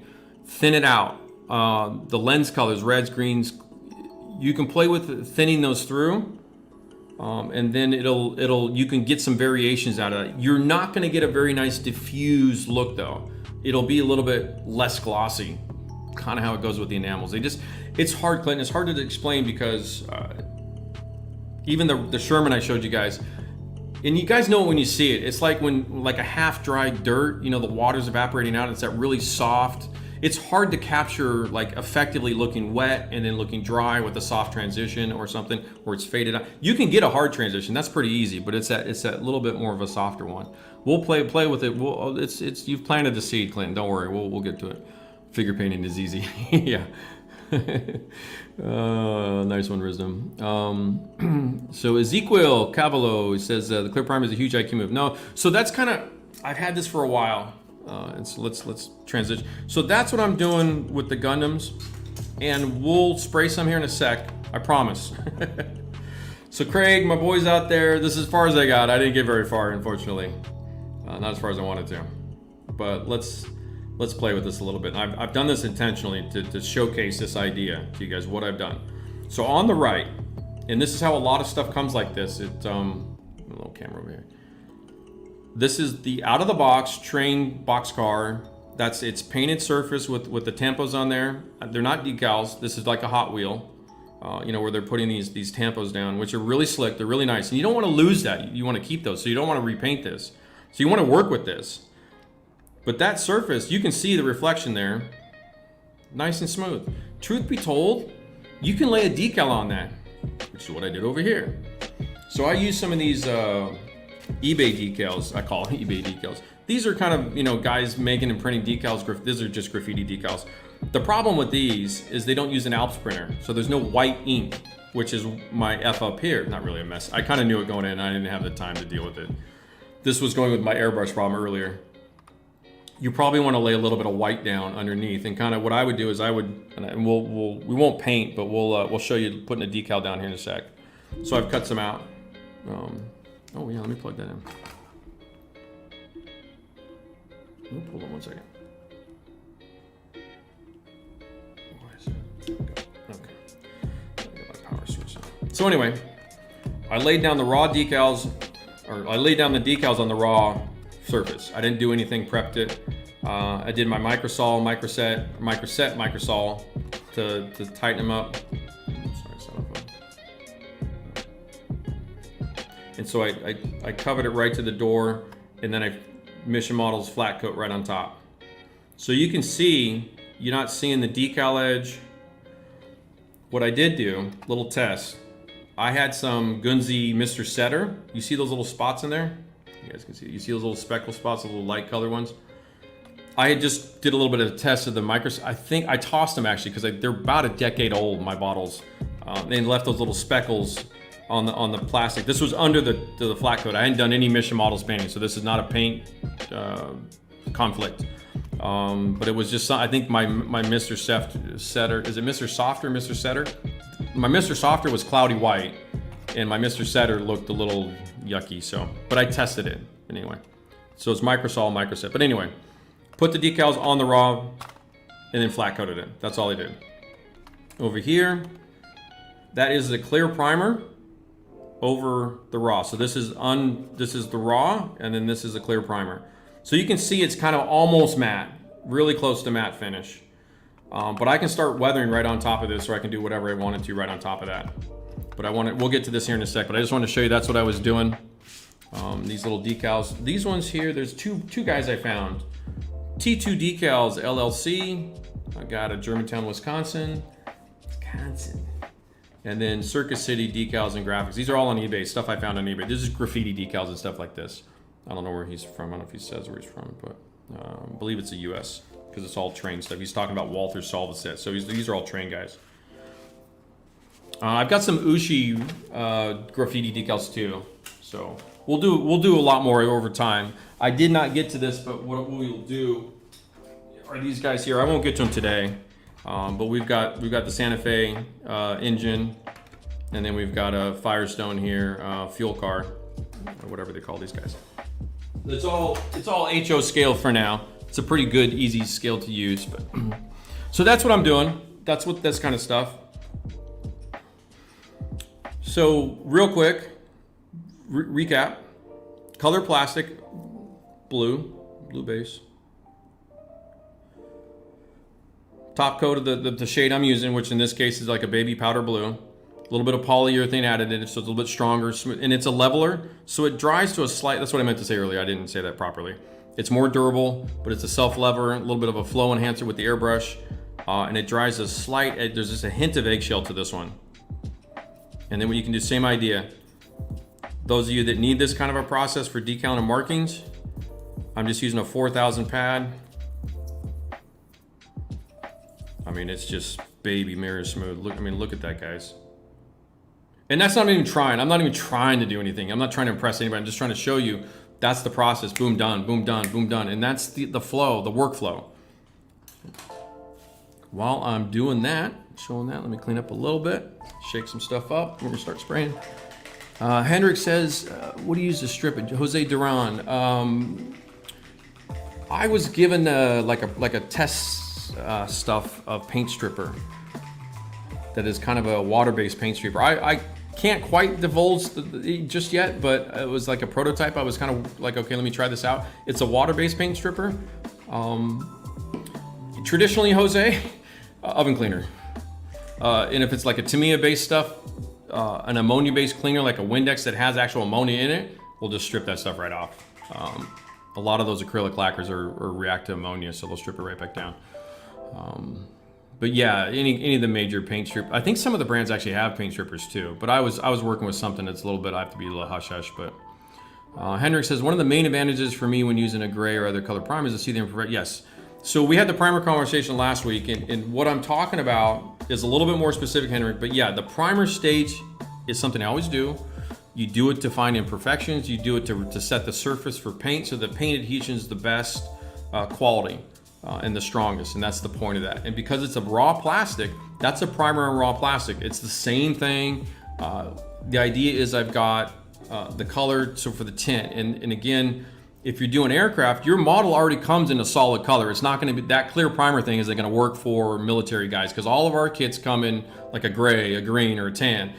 In the Bandai world, in particular, you know, this is actually a Hasegawa Mekatro Wigo. It's 35th scale. I took the arms off, but this is how it comes out of the box. All these parts are colored like this, and I love this paint scheme. I want to use it. If I paint this thing gray, I got to repaint all these parts in yellow. If I clear primer it, go right to weathering, I've taken all that out of the equation. So that's what I'm trying to get to with this stuff, is it's not applicable to everybody for sure. Of course, I understand that. So, but I always prime. So it's kind of a duality of the points. You know, it's this case, these guys have their plastics and stuff that come this way. Or in the figure world, the action figure world, the PVCs, these are PVC, this is like a rubbery plastic. It comes pre-painted, this is how it shows up. But if you flat coat that, you can weather right over that, and you can start put some wear and tear in there if you want to up your figures and stuff like that. Miniatures, not like 54 mils, you know, or 35th scale like armor figures or aircraft pilot. I'm talking action figures. So that's another trick. But yes, Henrik, I'm always a prime guy. That's what I do, and it is for the purposes of finding imperfections and improving it before you paint. But the primer is also its core purpose is adhesion to the paint. Or the paint adheres to the primer. That's the point of all that, but yeah. You guys got it. You know what I'm talking about. Yeah, so Forrest is talking about buffing. So Forrest, you're a Gundam guy, so you understand this. Yeah, so your light bulb's going off. So he's the guy, that's what I'm talking about. Using the clear plastic, say if you're gonna do the color schemes of that project in the colors it's coming in, clear primer and go. If you want like a quick down and dirty, and to explain why I'm bringing this up is that typically they will clear coat a thing and they'll do what they call a panel lining, where these guys come in and just hit all the panel lines, which is a simple way to kind of move it forward, but it's not a weathered look. So I'm going one step further. I want a weathered look, but I don't want to go through hairspray chipping and painting colors and all this other stuff. So that's kind of where I'm going with this. Anyway, so let's see here. So many old timers are going to see this and start screaming at the screen. You didn't yeah, model guy, trust me, dude. It's every IPMS USA guy's just already throwing shit at the screen, throwing their bananas, throwing their coffee. You know, they're storming out of the room. I will say this again, the hardest airbrushing technique to do is spraying a clear of some form, whether it's a varnish, you know, we say varnishes and clear coats, flat coat, gloss, it's all the same. It's interchangeable words. So whether it's doing that, it's the hardest thing because it's effing clear. You can't see it. It's hard to judge. So yeah, I try to avoid it as much. In fact, all the things I'm thinking of that I messed something up on was through a clear coat of some form. Usually what happens. So anyway, but the strength of the paint. So I painted those last night. So they're about 12 to 16 hours dry, ready to go. Like I said, if I'm going to decal, I can move from paint, buff it, decal it, move it along. So it's a nice way to go. So here we'll do a decal here in a second, guys. Just want to get some questions caught up and get you guys on the level here. So yeah, Forrest. Forrest, if you don't follow High Arc Foundry Gunpla, you should. I'll put the link later on today. Wayne asked, does burnishing change the tone of the paint in that area? No, it didn't. It didn't seem to change that at all. I mean, a gloss and matte the glosses usually look a little richer, darker in tone, but you can see. Here, let's zoom in. So that's matte, or that's the poly kind of. You can see it's actually almost kind of it's right between a matte and a satin. My fingernail's glossier than that, and then this is the glossy. So you can kind of. That's where I burnished it right there. Yeah. So it's pretty cool. It's effective, and because this is all ready to go, I've given it like half a day. Yeah, so this is where we go. Yeah, if you guys are rolling in now, what's up, y'all? Conan, welcome, my friend. Just talking about clear primer on the plastic, and then some paints and some other stuff. Sylvain, everything I'm showing you today is from MMP. For now, we'll use some other products soon. Yeah, so Craig, thank you. Smoke. Yeah, I bought those years. I don't know how long ago. They're okay. I just kind of threw them down just to I knew they were crap decals. I'm just going to use them and get them out of the way. Good test decals. But yeah, there's some stuff that is a little bit, there's some decal. I mean, what Craig Cole's mentioned in there is the brand Smokebox. For graffiti guys, they're much better decals where they looked a lot more airbrushed. These looked a little like just scanned copy stuff.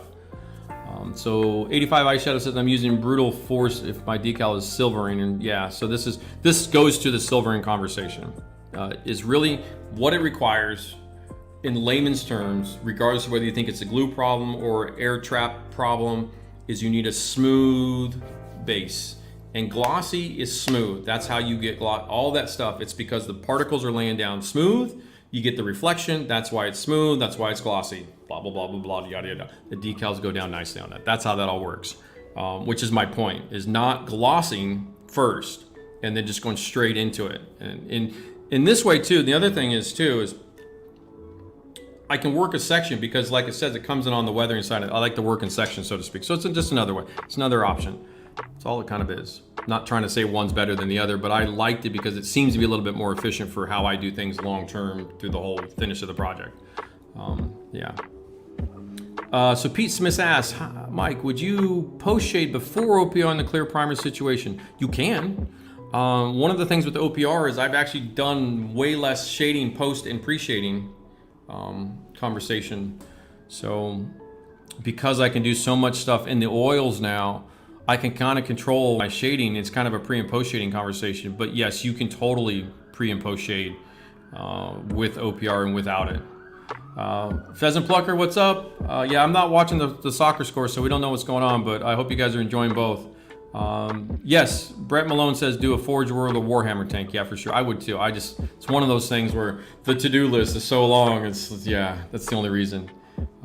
And I think our boy Phil, who did the hairspray, works for Forge World, I think, or if he still did or he was. I know he was for a long time. But yeah, so here we go. All right, so let's do some stuff. Now, let me get the thing here. Yeah, I'm trying to talk and work a little bit more. Getting criticized. You talk way too much. I know. You don't have to tell me. I do know that. Okay, so let me just show you real quick. So this one here has been done. Let's do this guy. Let's do this guy first. We're just going to show you some airbrushing. I'm trying to not airbrush the whole thing and to get a little airbrushing done, and then we'll move. Yeah, you'll hear sirens. I live in the city, by the way, if you guys don't know yet. I'm in the heart of an urban environment. There was a bad car accident this morning too behind me. Nobody got hurt, but the cars are pretty messed up. And this is what I'll hear is I'll hear the it's just like car racing. You hear the screeching tires, you hear the crunch, and you hear the horn.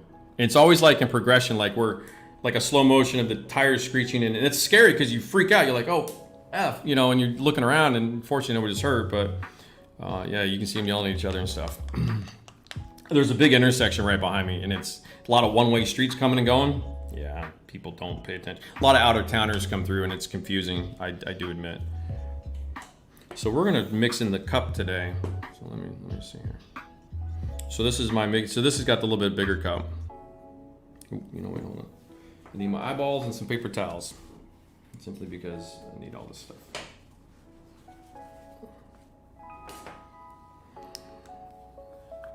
So we're gonna lay down some of the base white color. And then what I'll do is off stream during the week is I'll paint the rest of this model to kind of move it along.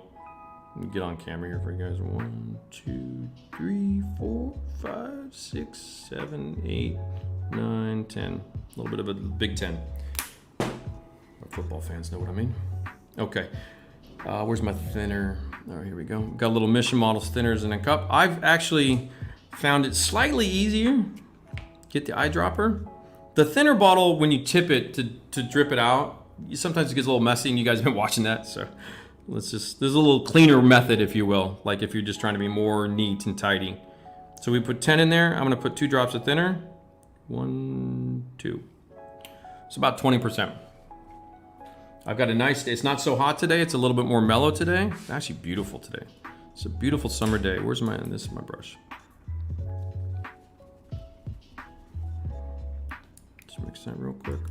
My air pressure set just like around 12 psi.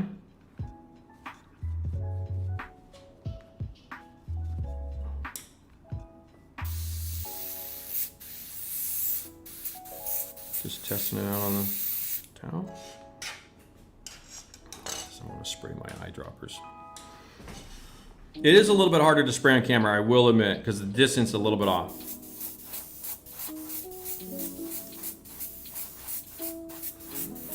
And again, this is tone on tone.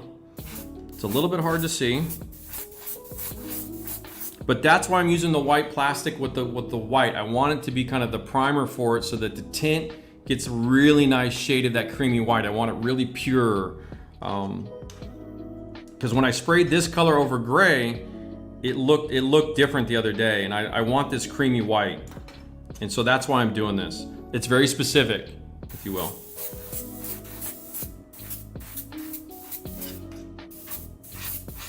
And I'm just focusing on the exposed area of the part, so you'll see me move around a little bit.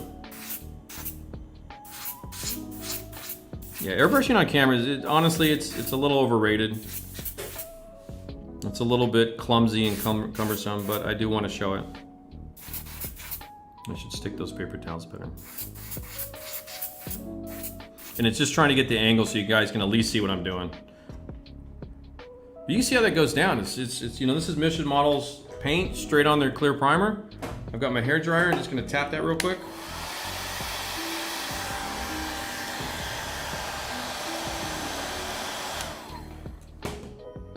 So that was the remember this was the polished primer part.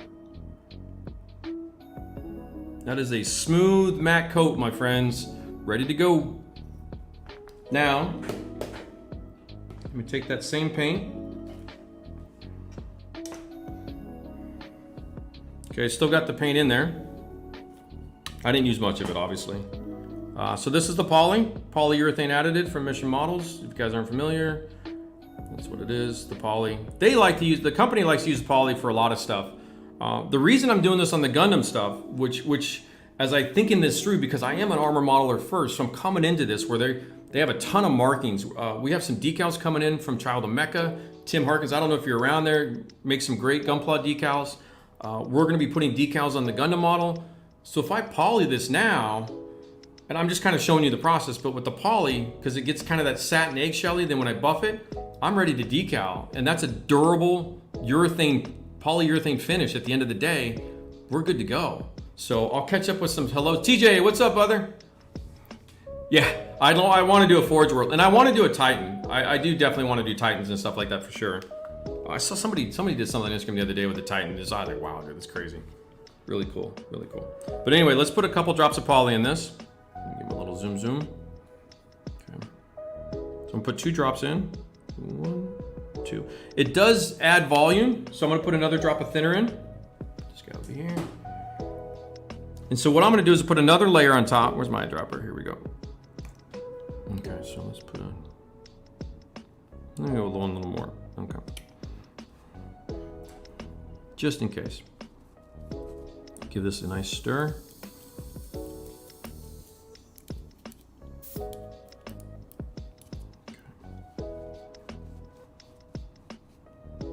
I'm trying to be a little more neat and tidy today. I made kind of a mess last week. So I'm going to spray a little bit out so that we get into the because you have a little bit of paint kind of stuck up in there. So I want the poly stuff. Let's put a little fresh coat down. We good? Airbrushing 101. So I move, and you can always hear me I come off of the part, over the part, and then pass it. That's what you're hearing with the stop starting. I typically don't spray small parts holding it down, if you will, because I want this finish to be primo. So I am focused on the quality of this. Like, look how nice that looks. And you can see the poly, see how it's a little glossier while it's still wet? Get up over here.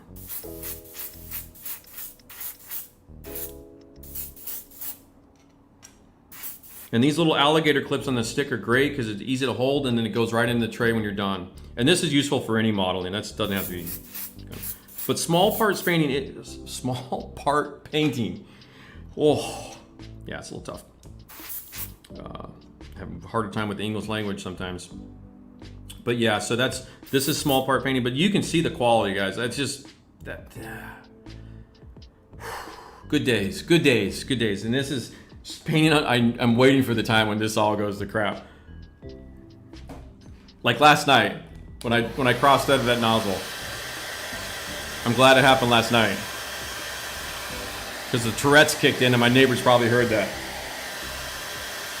So I kick it off with a little hair dryer. So my process would be paint each part like this. And you can see the slight sheen. So Wayne and you guys out there, they're really keen on that. That's a poly urethane acrylic base paint. I do have a little bit of, see, I missed that damage there. See that little nick? But you know what I'm gonna do? I'm gonna use that in the weathering part later on. I'm like, F it, it's okay. I'm not doing a pure clean build. So this will be a weathered piece.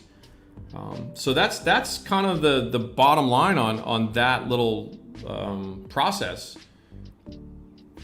Let that set up here. Okay, so we got this dude here. What am I trying to do next? Decals, let's put some decals down. So I can spray some clears for you guys. Let me clean this up real quick. I'm trying not to let paint sit in my airbrush. And while we're doing this, yeah, no, you're fine. Pheasant, sorry. It's my brain. Yeah, so no, you're fine. I appreciate you coming through. Have a good one, you too, brother. Relatable 76 jealous, cup mixing barbaric. Yeah, totally getting brutal. I hate driving important. Yeah, city driving.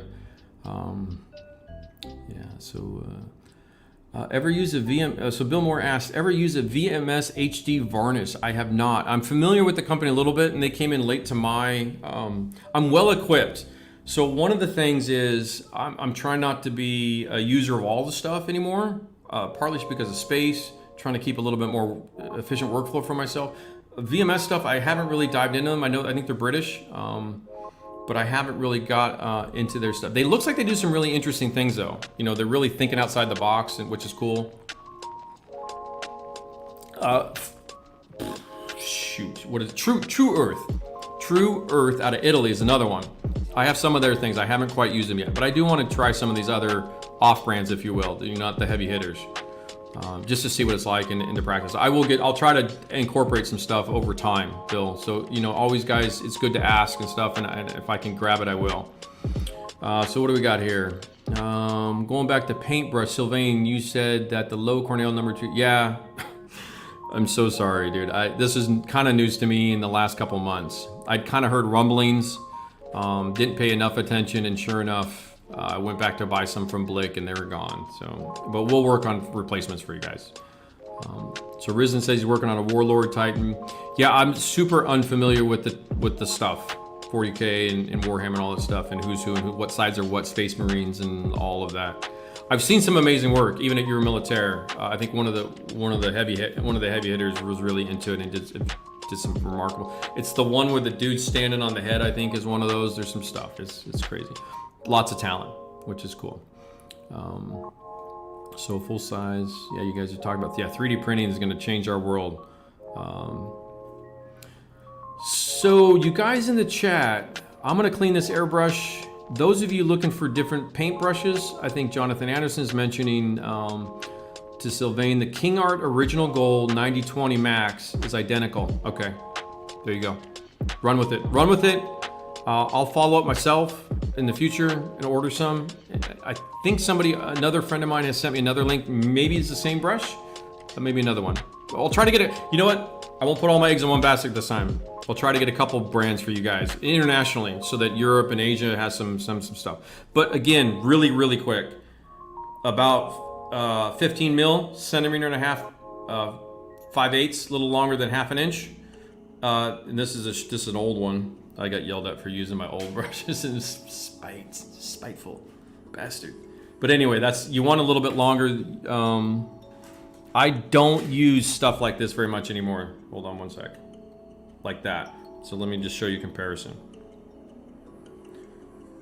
Because the little guy doesn't hold enough quantity for the type of work I usually do most of the time. So I find that these have become very, very useful, broad spectrum for blending, application. When they get older, you can use them for more harsher, brutal tasks like mix and paint in the airbrush, which I'm letting dry like an idiot. Okay, so another thing I got scolded at, squirt bottle with water. Just squirt a couple things in the paintbrush cup, dumping it out off camera. I got a little catch cup over here for this stuff. Now I'm a little bit better set up. Just squirting some raw water in the cup, flush that paint out. Because it's a water-based system, it's really easy. Coming over here. So I got the bulk of it out really fast. Put a couple drops of thinner in that. This gets kind of the, you heard the compressor go off there. That's what that is. So this is a quick clean. Get this stuff out. This is the least fun task, right? So hopefully, yeah, you guys can converse back and forth with all that stuff. I'll try to remember to do I make a little note here. I meant to do that this week, but it's, the one thing with these streams I'm noticing is there are a lot of prep work and I'm probably gonna start divert. I think I mentioned is diverging the streams up into a little bit more specific. I'll keep doing the general ones. As I move forward, I'll throw in some, hey, we're gonna work on the Hetzer today, and it'll be like an hour just doing that and just work all the way through. And so on and so forth. And so we'll kind of mix things up a little bit. You know, I'll have like a Gundam specific stream, that kind of a thing. Or an aircraft specific, or trains, you know, just sit there and do this. So I'm just trying to get this guy out pretty good. So we want to do some clears, right?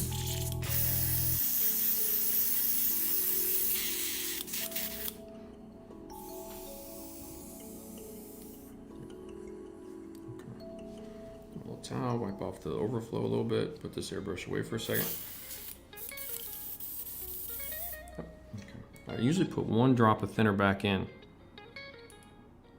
because I haven't stripped this down I'll do it after the session, but if I use it again in session, I want to make sure it's ready to go. Okay, so decal, moving on. So hopefully you guys got some of that, what we were doing there. I think it's a really cool idea. We're going to keep going with it. Okay, so I need to get this brush out of here. I've got some water in a bowl. Put these guys over here.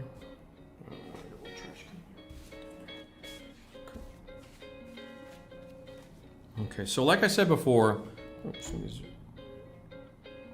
start zooming in this time. And you can see it's not the most perfect of surfaces, and that's what I like about the light. So I'm using the light glare to kind of demo to you guys. There you go. You can kind of see it's not the most perfect, but it's good enough. Honestly, it is good enough. So I got a little decal over here I cut up and got this guy. So this is fairly translucent. We're going to see how much of this blue and yellow really shows through when we're done. And then I've got just a straight up black text one too. There So what we're gonna do is what I did last night. Just show you guys real quick.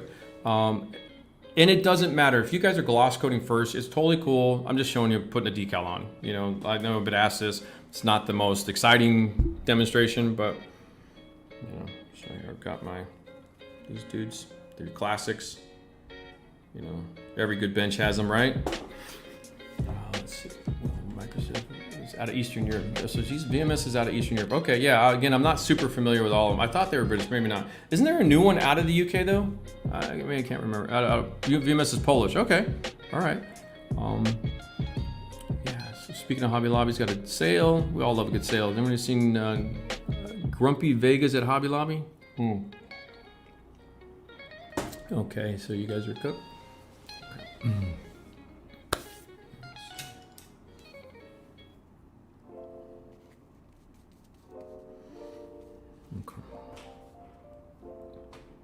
So let's put this dude in the water. We'll do this guy first. The guy in the water. Oops, let me zoom out so you guys can see some of this. I'll zoom back in a little bit. Okay, so you see him floating up over there. Yeah, that's the mission model spinner. Get out of there. Okay, so I've got these two dudes. I'm waiting for the time when I spill one of these things in front of you guys. So it'll be pretty entertaining. Right on the keyboard, right? You're like freaking out. Okay, so let me get some microset. I'll put the decal right here in the corner.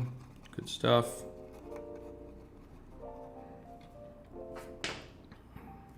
My little Q-tip dudes right here. So I like to prep one of my Q-tips with water a little bit and then unload it a little bit. That'll be the one I'm using to press down. I've got my tweezers. Oh, that's already going. We gotta hustle. I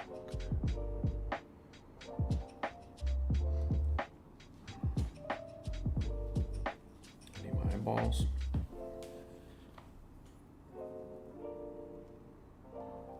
Doing a little decal.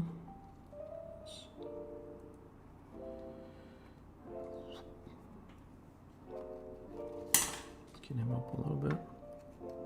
So there's a bit of a rail, and let's move him up a little bit. Here, where's my little? Yeah, come here. Positioning decals are always fun, right? Okay, get off that ledge a little bit. You can see how they're kind of translucent, which is okay. It's not the end of the world. This is just showing you. So let's go back to the. So that's microset underneath. I'm just kind of rolling this guy over to.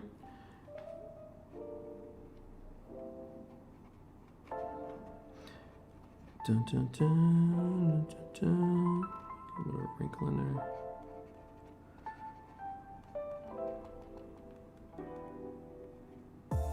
I'm rolling center out, just getting the air bubbles out, making sure it's nice and flat. And again, this is just a kind of a shiny paint surface. You know, if you're glossing, if you're polishing or burnishing, it all kind of works the same. Got a little bit of a wrinkle in there. These are the rivets right there. I'm trying to push that down.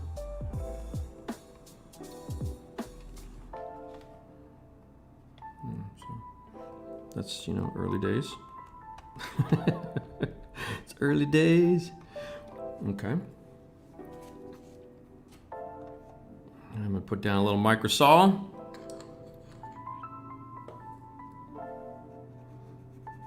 And the microsol is what really sucks it down, blends it into the paint job.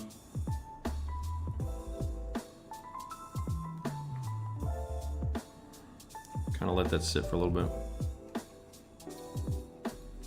Let me put the caps back on these just so I don't F up and knock these over. Well, let's put the black one on. Hold on, I forgot about that guy. While we're doing this. Get this guy off here. Put that piece of paper away. Get this guy. Get up. Come here.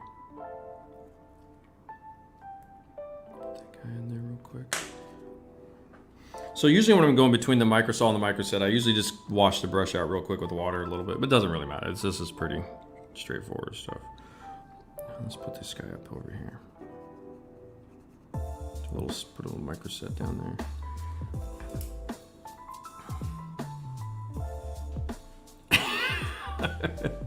Yeah, Wayne, I know it'll happen. It'll happen one day. That's super.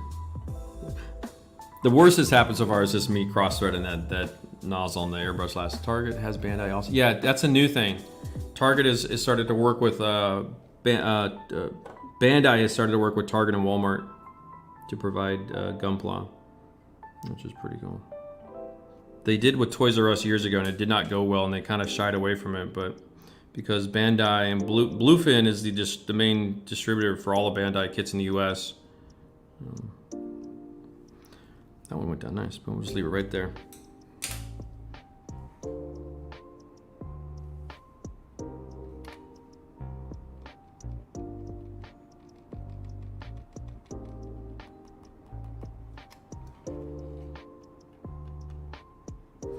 So decal work of this nature requires a lot of back and forth, making sure everything's sucked down really good over all the surface detail. And I made sure when I cut these out, really trim close to the edge of the graffiti so that there's not a lot of clear left. It's not hyper exact. I wasn't trying to be superstar, but I did a pretty solid job. You can see did a decent job on that side. Yeah. So this is the process. Oh, I got a little something there. Hold on.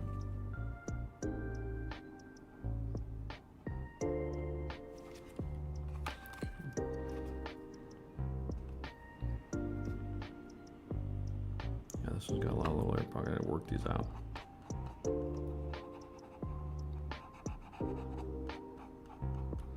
And they're good enough decals. I mean, they do the job well enough. They're not the best of the best of the best, but sir.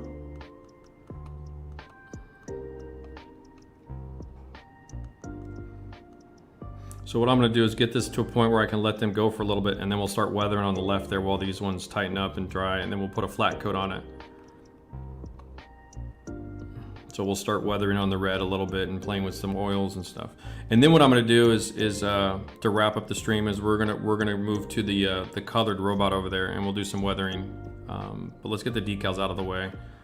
Got some airbrushing out of the way. Got some painting out of the way. Okay, so let me put another fresh layer of my microsol. Whoops. I use microsol more because it's oops. It's not hunkered down enough. Gotta be careful.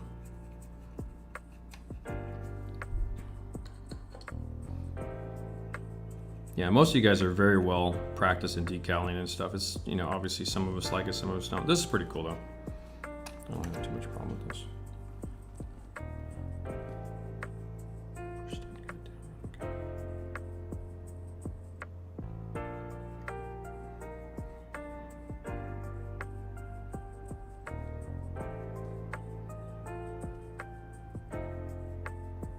Just making sure all the air bubbles are out. I'm not seeing any silver. I'm not seeing anything go wrong at all. So this is going pretty well. Again, it's a pretty flat surface, pretty simple. It's not super crazy. I'm still moving around a little bit. I'll let him dry for a second. Actually, you know what I can do? Let me hit that with the hairdryer for a minute.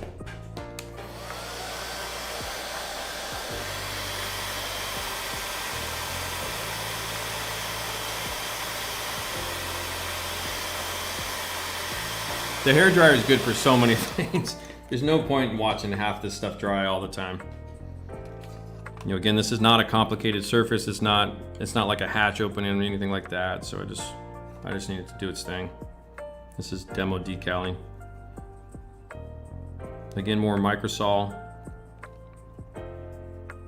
And this is what really starts to suck it down and make it disappear. And then the top coat is what will finish it off. Okay, that's a good spot for it to. Put the water out of the way. Okay. Yeah, it's exciting times. Get this fun stuff out of the way.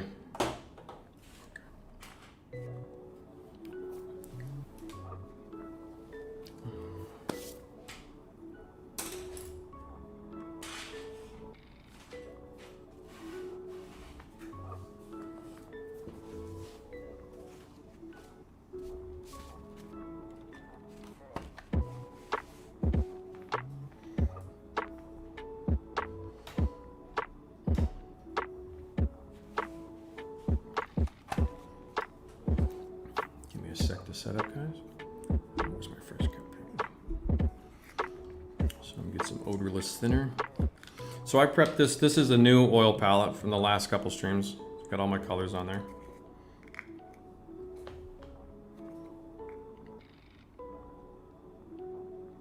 So I'm using kind of some recycled thinner, so it's a little on the cloudy side. It's okay. Does the deal.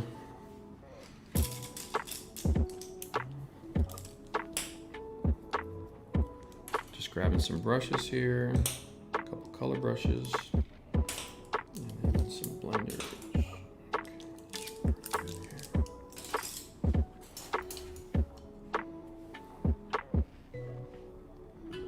Okay, Christian's asking, Christian, Mike, what's your take on silvering? Yeah, that's, I don't know, man. To be truthful, I know some people have gone into the, like, it's a glue thing. You know, if you have a bad decal that's like a bad batch where the glue is bad, I mean, I'm sure it's potentially a problem. I don't know if there's one answer for that, Christian. On the small stencil ones, you know, it's if probably on the list of shit that's gonna go wrong, number one's clear coats, number two's decals, right? I wouldn't really know. I'd have to you almost have to be there to see what's going on with the problem with the stencils. I know sometime with an SMO3, a couple of the stencils, I didn't have a problem with them. They were just uber thick, really difficult to get them to like thin out to where it looks like it's in paint without putting like tons of top coat. That was a problem. But silvering, yeah. So John's saying use excessively thick decals, the air gets trapped. Yeah, it's usually we've always thought it's air underneath. So, and I know some people, I think Will, I don't know if you're around, but Will has talked about glue, puncture the decal, yeah, and that's just popping it to get the air in. So the reason for what I was saying at the beginning of this is you can see they're starting to hunker down now. They're looking good. Let those air dry for a minute. Whether it's a gloss coat or whether you burnish the paint or whatever it is, what you're really trying to achieve, and Christian, the only thing I think of is either a bad batch of decals or just that spot just had something going on where it just you trapped something, or it was over a really matte weathered part or whatever it was. I wouldn't know almost, but yeah, it can be where you fight something, and decals are a place where we often get into arguments with ourselves. I feel you. Yeah, but that's, yeah, like you guys are saying, is poke the hole, you know, you get a little bit of a, you know, you get your knife here. I'll just show you real quick. So say it was, oops, zoom in, come on buddy, work with me. So I'm not seeing any silver, they're still in their drying phase. You can see how it kind of is got that wrinkly look. Yeah, but say like right there on the edge, you're getting a little bit where you're seeing the film, but you do is just come in and just poke it with the knife. I'm trying to do this on camera. You know, give it a little bit of a firm push. You know where it's at, say over here by these rivets. I'm just pressing down into the plastic underneath. And then what you're gonna do is you come in, where's my, this guy. Oops, wrong, duh. Where's my saw? Let's go into oil paint thinner. Yeah, you guys are gonna do this to me. All right, some micro saw. I'll just go back over that.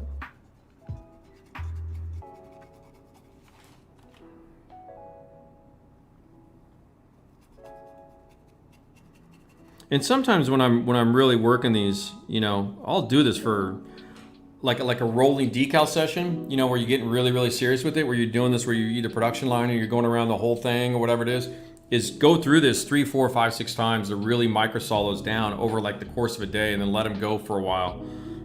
Really let that chemical do its thing, and it'll do a really good job for most decals.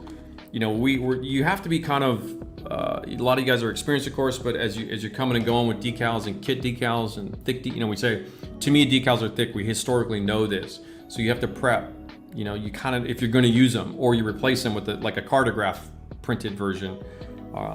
So that's kind of, you know, cartograph's one of the leaders in decal, like Child of Mecca, which is a Gundam decal guy.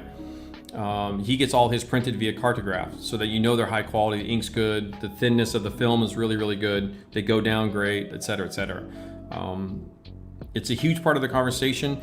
What's happened for me though is, because I do predominantly armor up till now, is I haven't had a lot of markings to deal with. So I've spray masked, I prefer painting my markings as much as I can. And I'm sure some of you guys doing the train stuff, Craig, I don't know if you're still out there. I don't know what you're doing in terms of airbrushing markings and graffiti, but yeah, that's the other way, you know, is painting them. And I do that because you can control the opacity of a spray mask marking better. Decals oftentimes, especially in the military side, like with the whites that are printed, it's like a pure white. And oftentimes on the real thing, they just aren't like that sometimes. So you have to balance everything out through the reference and research, intent, and then all that kind of stuff. So let me see if this will, is that still open? Let's see if this will work here. I'm gonna try to share an image, kind of what was going on here. Let me just question, do you ever incredibly, I have no problem, Sylvain, with the stuff. Microsol dissolving MMP clear coat. I've not seen it. We'll try some here. We'll see what happens. I decolor over flat paint all the time with proper use of Microsol. Yeah, I'm kind of the same way, Joshua. I've predominantly have either like just do a quick like t-shirt burnish real quick on a flat coat. If you spray mattes really smooth, let me find one here. That's not. This is just get out of there.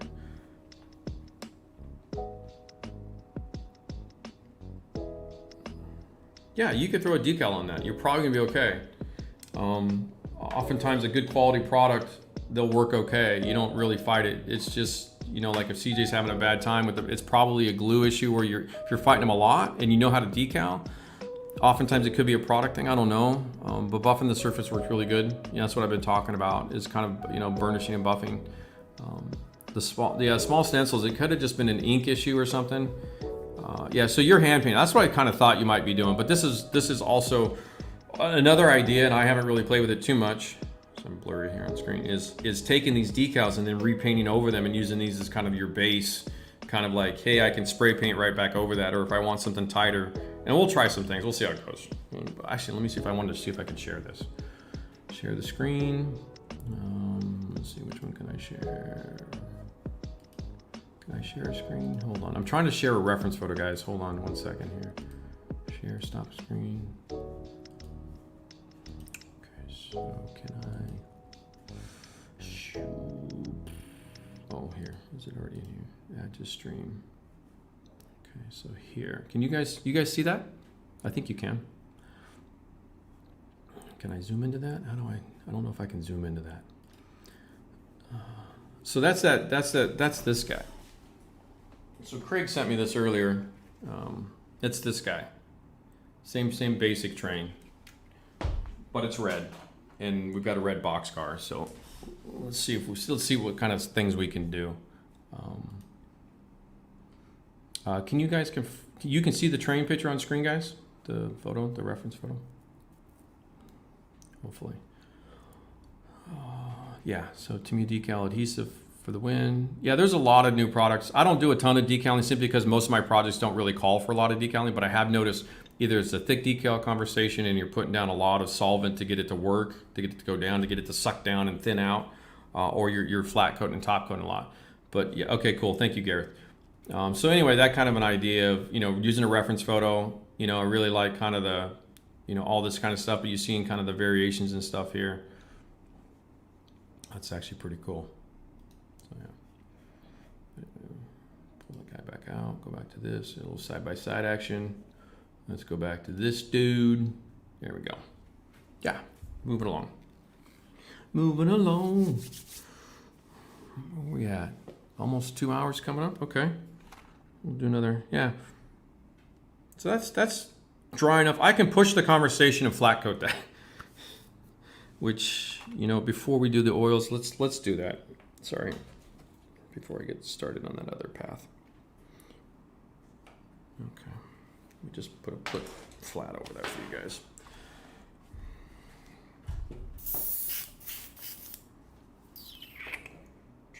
Clear primer, flat clear coats, mission models flat clear.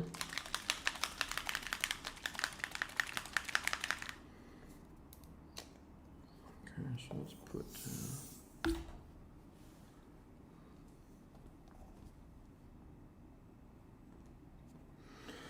I don't need much, so let's go 1, 2, 3, 4, 5, 6. And then I've got my little bit of thinner left here.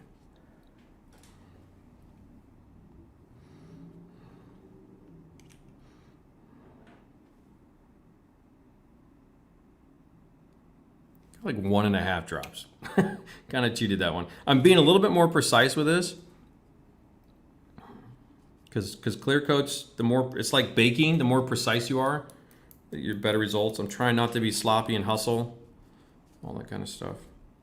So it's about 6 drops of clear with the, it's about like in the like 15 to 20%.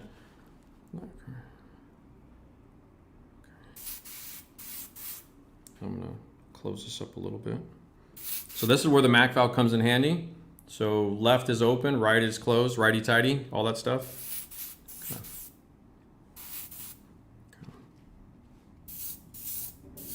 So I'm further away.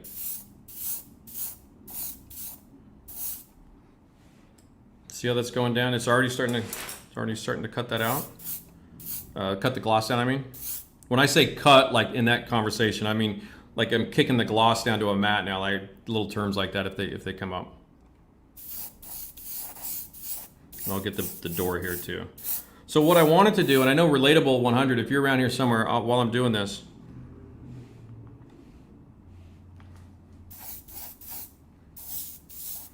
just quick light passes with the, so flat, my goal is dead. That's my goal, right? So I'm not trying to, the mistake a lot of us made, and I made this the other day, and I actually got corrected by John, gave me a call, and we talked about it. I haven't sprayed a flat in a while, and I was doing it in a thing, and I noticed it was going down beautifully, but it was going down really, really wet, or like glossy wet, like it looked wet. And as it hit, it wasn't drying to the mat. He's like, no, lower your air pressure, back the airbrush off a little bit, and dust it on, and that'll give you your dead matte look. And that's what you're seeing me do right here. See, before I paint, let me get the angle right. So usually I paint about that distance, but we're backing that off. That's what I mean by backing it off. And my finger, I'm just being real gentle with it. I'm not even going to the preset. I'm not even using it. I'm just kind of, and some of this is experience. It's seat of the pants driving, all that stuff. That was a few quick passes. And you can see how the decals are all but disappeared now in terms of the lips and the edges.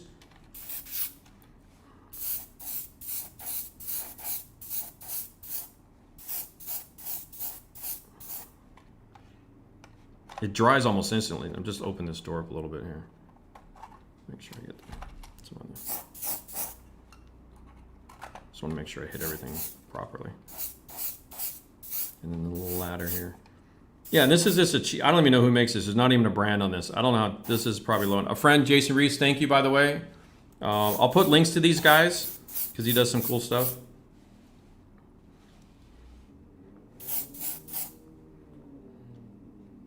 I'm just gauging my own work by the glare of the light on the camera. You're seeing what I'm seeing. So there you go. And that's not bad. That door's a little bit like rough. It's not the best made one, but that's okay. It's all good. All right. There you go, boys. Flat coat. Let me clean this up. Could you hit the microsol with the hair dryer? Yes, absolutely, Conan. I think I did that while we were doing that. And so there was a question, who was it earlier? Sylvain, what did you ask before? Hold on a sec here. Did you ever incompatibility with microsol and MMP? Oh, okay. Yeah. So that's a flat over the microsol, and there's no reaction. So that's how I would do it. I'm not going to put microsol on top of a flat like this, so there'd be no reason for me to do it. I mean, I could do it. You know what I mean? Like, I don't know. Let's see what happens. But truth be told is, the microsol underneath is evaporated, it's dried up. Maybe if the microsol was still wet and there was an immediate reaction to something that created some weird doohickey thing, possibly, Sylvain, you know what I'm saying? Is it maybe something like that? Yeah, so Joshua, so you guys are talking about silver. Yeah, and it's a mystery wrapped in an enigma, wrapped in a riddle, and we don't all know, and decals are a bitch, and they're a nightmare, and when it goes wrong, it just makes us mad. I'm with you guys on all that stuff. There's really no hard answer of what it is. We all think it's kind of air trapped usually. Silvering can probably cause some other things like other guys have mentioned, the glue and the adhesion, and maybe there's, CJ, maybe you had just a bad batch. That's all I can think of. I mean, it's going to be one of a couple things. What I'd suggest personally is if I see it happen the second time, if I'm doing stencils, 1 or 2, I'd probably stop and maybe reevaluate the sheet I'm using. Maybe get another one. It's going to obviously slow everything down and all that stuff. But that's all I can suggest. There's not a real magic. Unfortunately, there's no magic bullet answer. So I'm cleaning the airbrush real quick, guys. Get this clear coat out of here. So a little squirt bottle, my little spray bottle of water, just tap water. Dumping it out in a little catch cup. It's quick, easy, down and dirty. And then I've got my brush with a little bit of clear mission models thinner. You can, oops, let me get on screen, sorry guys. There's some goop and gunk in there. This is the painful of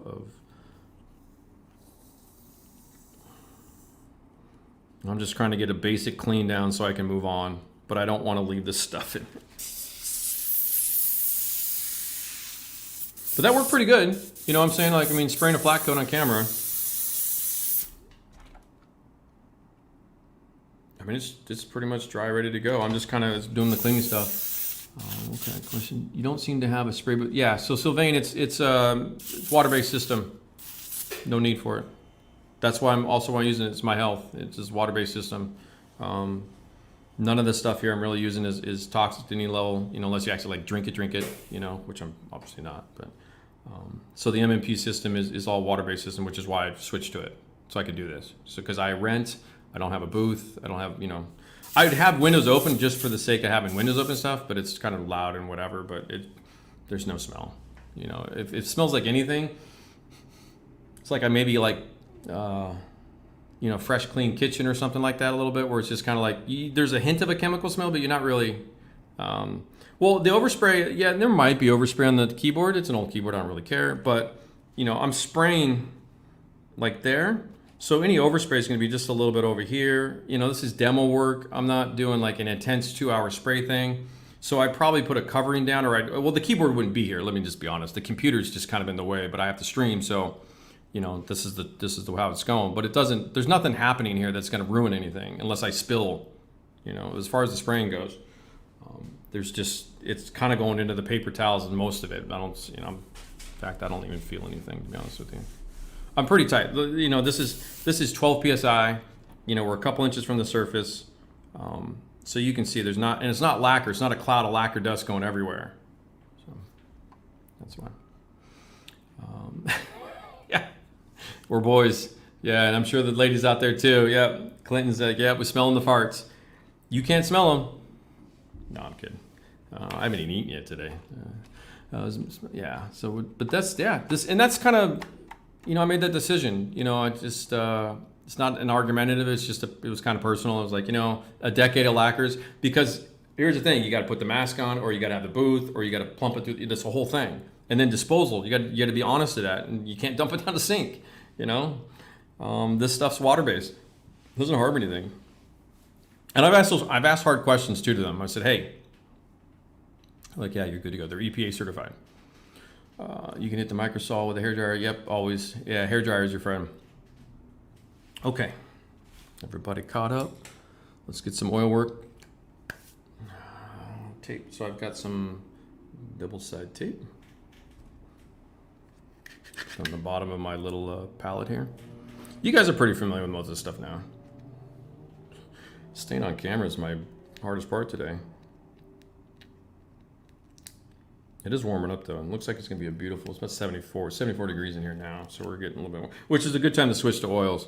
I don't like the airbrush past like 75, 76 indoors. It's more of a temperature issue. It starts drying, get a little tip dry. Yeah. So let me get, hold on 1 second, sorry. I need a sponge to prop the train on.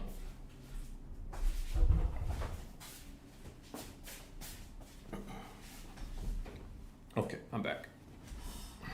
Did you miss me? Probably no. Okay, so let's set this up so we can see. I might ask you, Jeff, to do the right side because of just the camera angle and everything else.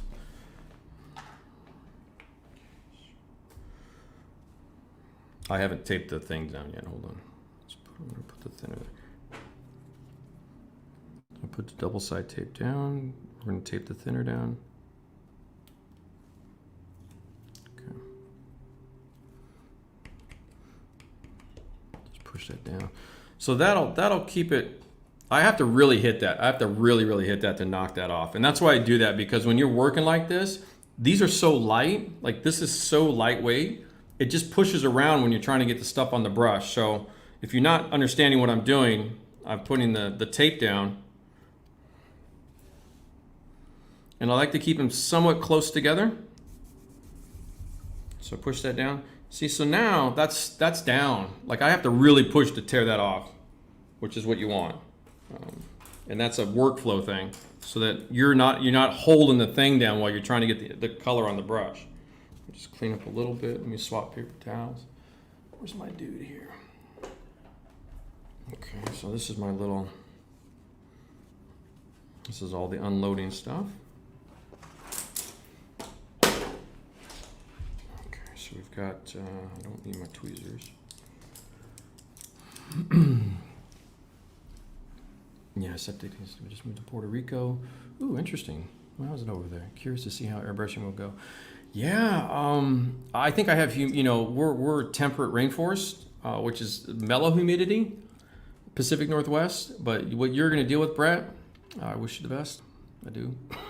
I have no idea. Yeah, so Sylvain, to what you're talking about, so here's how I do it. Let me pull this off here real carefully. I've got double side tape under this thing too. So I buy these in like a pack of 5. They're super cheap.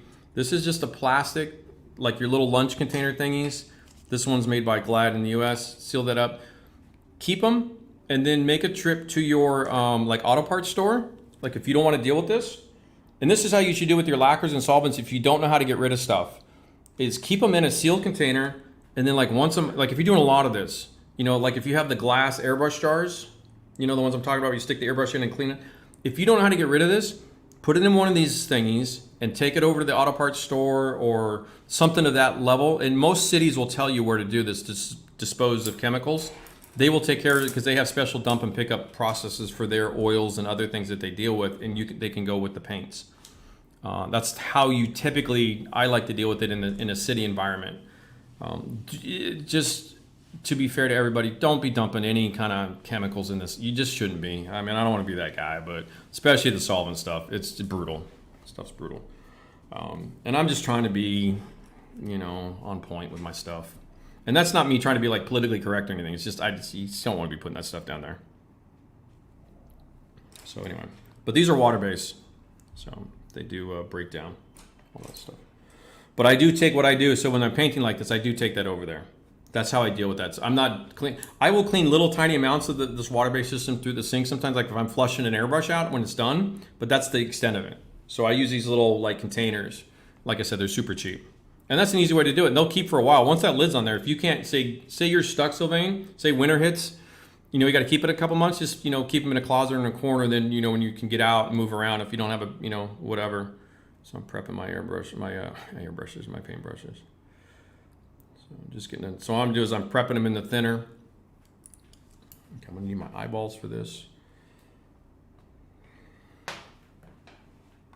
Trying to get this in a spot you guys can see. I have my little reference photo here on the side. I just want to keep, and I can keep one up here just to kind of keep an idea of what I want to do. Let's see here real quick, and then we'll get going. We'll spend about another half hour or so. What do you say, guys? Yeah, thank you, Mike. I do forget to do my YouTube duties. Please do like and share this stuff. If you like the algorithms for YouTube, it grows the channel. Hey, by the way, we crossed 2,000 subscribers this week. Dude, you guys are awesome. That's like in 2 weeks, so we're doing well. Haven't done a lot of work for YouTube promotion stuff in terms of growing the channels, but I do appreciate what we're at right now. A lot of this is for me to kind of get familiar with all of this, and we're moving forward. But anyway, okay. So hopefully that answers some of your questions, guys. Yeah, let's do it. Yeah, when I lived in Vegas, I fought tip dry. Yeah, I lived in Vegas for about a year, Conan. I'm from LA, so the West Coast dry has its own problems. South Louisiana, not as bad. Yeah, so I'm in Portland. It's kind of probably like Louisiana a little bit most of the time. Probably you get worse, but on the Gulf, I don't know how far north in Louisiana you are. But yeah, hopefully that all kind of, yeah, John, you're welcome. I'm hoping this kind of starting to answer all this stuff for you guys. So as we build these foundation videos up a little bit, these streams, you know, we keep pushing on, and then that way you guys can grow with it. So let's, couple things. I like to work light to dark. So I'm gonna throw, it's not that the train's really dusty, but let's throw a little bit of dust down. Craig's probably in the chat. He's going, dude, are you gonna do this today, or what are you doing? Yeah, okay, you guys can see all this stuff. So I'm just working some color out right now. And in the initial phrases of the OPR, some of your colors will be a little bit drier out of the tube. They'll have less linseed oil than others. You can see the juicy ones by how opaque that thinner gets. But some of these colors, you work it in. Let's see if it'll auto zoom. It's not, sorry. There you go. That's working the color in. That's all I'm doing. Just get a little color on the, there's a little bit of thinner on the brush. There's a little bit of the dust color. We're gonna work light to dark, so we're gonna put some dust down first, and we're gonna put some pale reds down on top of that.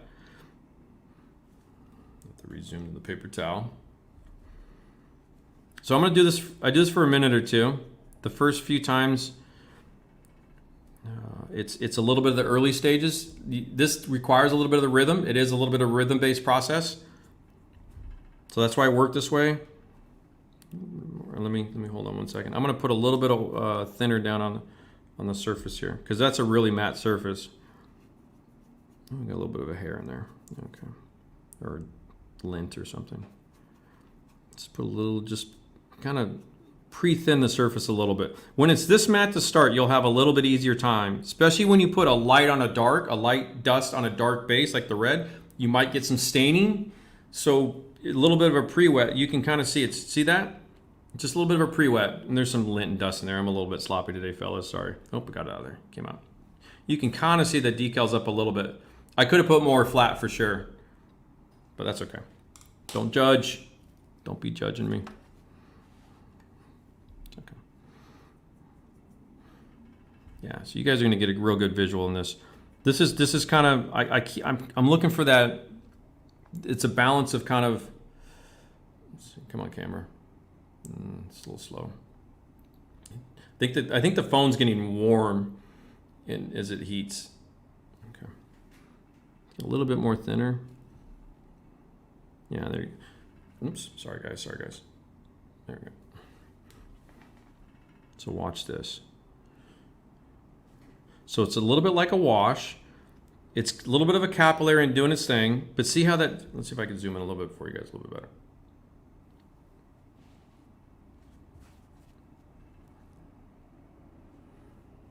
I'm looking at like that right in there, that diffusion right in there. See how that's diffusing out?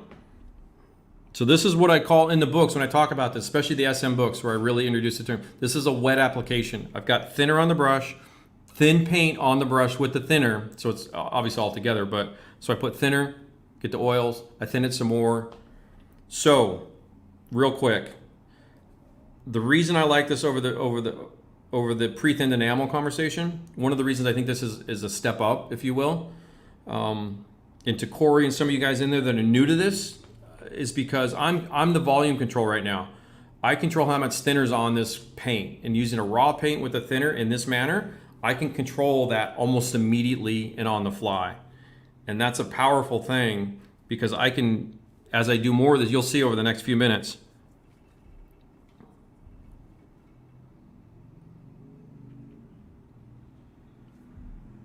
So it's kind of a wash application, if you will. I can barely see the rivets on this, so hold on. Try to. 1 second here. This guy has come back to haunt me. Get off. There we go. Okay. So this is basic, this is really kind of an old school general wash, but I'm kind of being specific. I'm going over where the rivets are, and then I've got some down low. And then what I'm doing is now controlling the volume with the thinner. I'm adding more oil to it now, so it's more pure paint. Again, I'm not going to worry that you guys get it. Keep fighting that zoom. See, so here I'm trying to add a little bit more opacity And so I can adjust my volume of the opacity on the fly. And if I had a little cup of pre-mixed, pre-thinned, whether I made it or whether I bought it, you don't have quite that power opportunity without a lot more effort to get it. But you have to pull everything out, and that's how I learned about this. Was I was taking those pre-thinned enamels on the brush and trying to get the thinner out of it so I get more pure paint. This kind of eliminates all of that. They're probably yelling at me right now, but you know, not much I can do about that. But you can see right in here, guys, see how I'm already adjusting on the fly to create the depth, the kind of the Jimmy Jam, what to call it right now. You know, so this is just, so I'm kind of going on the rivet lines here. And obviously the lower down on the vehicle, the more. And so what I'll do is I'll use this panel to show you the more traditional method. I promised somebody to do that, so.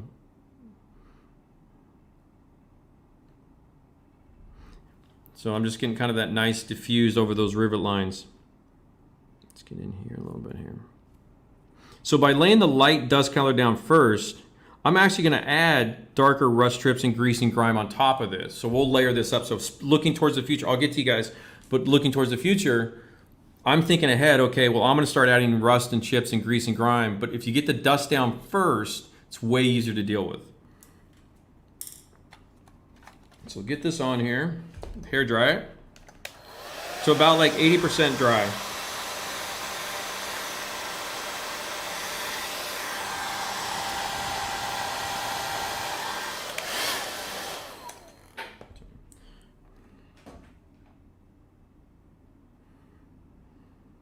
So that's just the application part.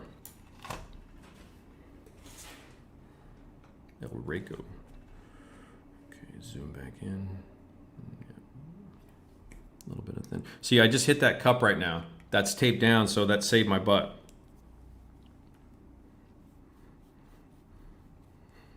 Okay. So let's see, you guys can see that. Hold on. I have to use like the corners of these things so you get a good zoom. But that's one of my goals with this, is to really show you guys. I really want to show you guys this, you know, the nitty gritty. See how there's almost no sheen, just a tint? That's good. Super easy because you're working on the vertical surface. Just pulling this down in a general case first just to see what happens. I reset the brush again just to show you. You saw that quickly. I'll start moving at my normal speeds, but I just want to show you guys slowly. You guys seen that? Okay. Yeah. And I'm not. Hold on in the chat, guys. I'll catch back up in a sec. So this is just real slow, like half speed brush work for me. I'm just trying to pull that down a little bit. I'm not looking for it to be really streaky, but just kind of have that.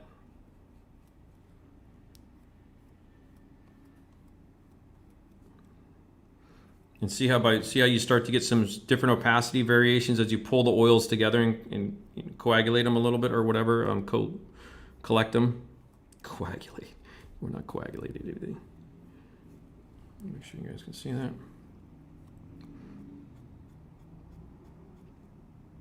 You can pull it from different directions.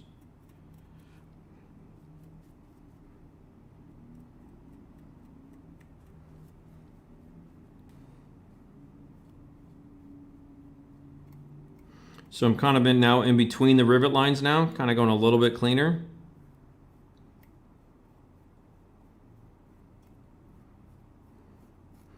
So you can see how by applying these colors kind of slightly down low right now, I've already kind of worked in the base patterns. I'm working with the details on the surfaces, the roadmap of where things are going. I'm not really like, this is actually super fun, super easy. Got the right music on. You boys are in chat with me. I'll let that air dry for a minute and catch up on the thingies. It just kind of just like layer one. So let's see here. What do we got going on here? Let mine sit overnight. Let's go back up. Mike, I see you, buddy. Let me go back up a little above it. Just move to Puerto Rico. Okay, we caught. Yeah, poor Brett. Yeah. I hope Puerto Rico's doing well, though. You know, I know they had some issues before with the hurricanes and stuff, but I hope you have a good time down there. I assume it's for work, Brett. Question, Jonathan Anderson, how long do you typically let the cardboard absorb the linseed oil before using the paint? So for today's demo, I put this on at 10 a.m. So this is a 2-hour prep. I've been letting it go a little bit longer. You can push as hard, Jonathan, as hard as 15 minutes, 30 minutes. A good hour is the best like starting point in terms of like speed. And then this will last 2 or 3 days. And like I said before, I'll keep them in these containers. And they'll last about half a week to like 4 days tops. In the wintertime, a little bit longer. They're drying up a little bit. I'm making new ones for every stream now. So if there's 3 days between a stream, I'm making fresh pallets. And then I'm using them in between. So hopefully that helps. Yeah. Yeah. Sometimes let them sit overnight. Depends on your oils a little bit. But like I said, you've got time. That's the beauty of it. But after I put Sol on, I don't touch it. Yeah. So Galactic North, not sure if he answered, but after I put Sol on, I don't touch it. Yeah. So I let the microsol. Let's take a look here. Let's see if we can see. Hold on. I can see. Hold on, guys. Okay, you can see everything's still kind of drying.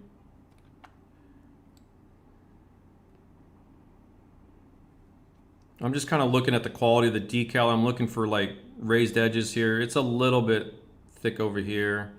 I could have done a few more levels of microsol to let it kind of go down.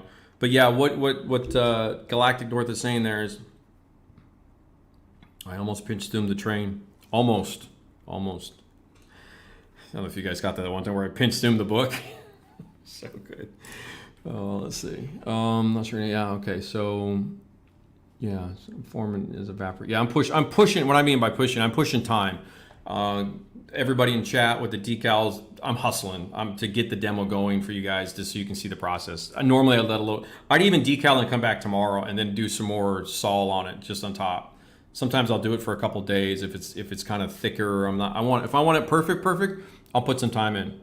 And again, it's my comments. Lou Fran, welcome. Putting streaks, decals, chipping, put the extra effort to make them as well as you can make them. It'll pay off. Mike Skyers, welcome, my friends. Hello. Welcome, my buddy in Canada. These are real quick. These are just little cheapy eBay train decals, graffiti decals for the railroad guys. They don't have a white ink in them, so they're very translucent. So these are just kind of demo decals. But yeah, so doing a little decals for you guys, talking about flat coats. Mike, if you go back and watch this later. Clear primer. Oh, Mike, you're going to like this. Go back and watch. Big part about the clear primers, I think you really enjoy later on when you catch back up. I think you'll get a kick out of it. Yep. Focus. There he is. There's my boy, Jason. So Focus Creative Studio does architectural, manufacturing, farm-related 3D printing type stuff. Jason Reese, gentleman. He's the one that sent me these train rail socks to work with. So there you go, Jason. Finally. How long ago was that? A couple years ago. Yeah, I feel bad. So he sent me some other stuff too. He sent me I think I bought the Santa Fe engine, but I think he sent me some of these really cool, really nicely done. So just like, hey, when you get to 87 HO scale stuff, let me just show you guys. And I've never built one of these guys, by the way. This is new stuff to me. So you basically have a full kit in here with some rods and some wires, some instructions. So we'll take when we take this a little bit more seriously, we'll have some fun with this. And he sent me one with a crane on it, which looked really cool. So So I've got some of that stuff going on here. Let me get over there. Yeah, I got all this equipment in my way. But anyway, we're having a good time. Got some dust down. All right, my friends, you ready for some gold? All right, let's do this. So the speckling, I love this. You guys know this by now. One of the little ideas that just goes, it just goes really really So let's get some darker dust colors. You guys see me mixing okay? Everything looking good? Sometimes when I bump the camera, I go off camera. I think this is black. So this is engine grease. So what I'm talking, okay, so Clinton, I think you brought this up.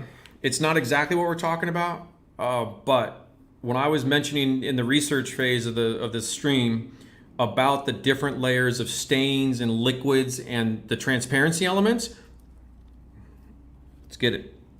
Let's show you. So go a little bit juicy on the brush, mixing kind of a browny, dirty greasy. Okay, I'm not getting any oil color on this. There we go. Oh, you guys can't see what I'm doing. So I'm just flicking this down. It's kind of a translucent brown. It's the best color, yeah. That one went down a little juicy. Okay, as that first layer went down a little bit transparent, it's fine. No big deal. Coming back here. And you can see how close I'm getting. And I'm aiming with this, that twist. So I'm trying to get him right in here. Get out the paper tool on here.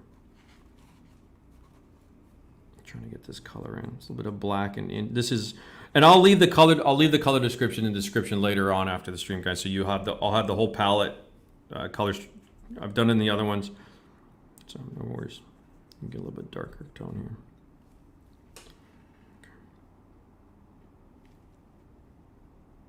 And I'll zoom in and show you guys up close.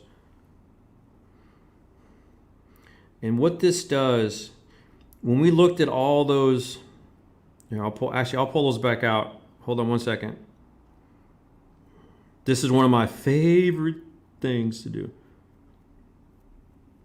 So it's controlled flicking. I'm not super crazy, but I am putting in lots of little, let's see if we can see this. So now I'm starting to get that kind of natural splatter stain stuff. You can kind of see them up in there.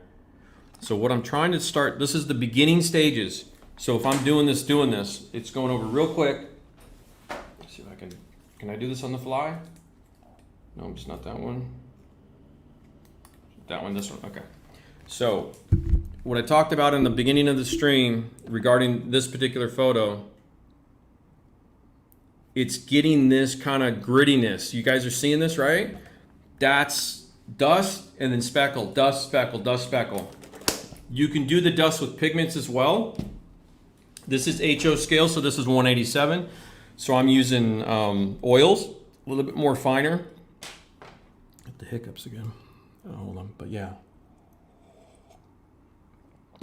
Okay, making us jealous, Corey, that's not nice. All right. I'm getting real hungry now. But yeah, going on a build today, so definitely loop back. Yeah, please do, Mike. I think you'll find some interesting. The early part of the stream was clear primers over Bandai plastic, and I'll switch to the little robot dude here in a second for you guys. Yeah, it does sound pretty good, dude, doesn't it? My boy, Relatable 100. Corey, you don't mind me using your name, but you've been great, man. So anyway, so I've done that. Hold on, we're not done. See, this is the beauty of the oils, is you can kind of mess around a little bit. Like it's the time frame is okay. So same rake brush as before. Let me dry that off real good. Get a matte finger here. Okay, there we go.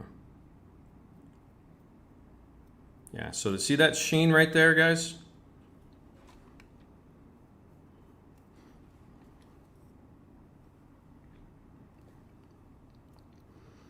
Just making another pass. And my pressure is a little above a tickle, but it's really gentle. There's no pressure here. And I can turn the brush 90 degrees. That's why these rakes are so nice. I want to get in here a little bit. A little bit of a stronger, putting more of a stripy streak effect. And that'll dry, that'll be like a subtle thing.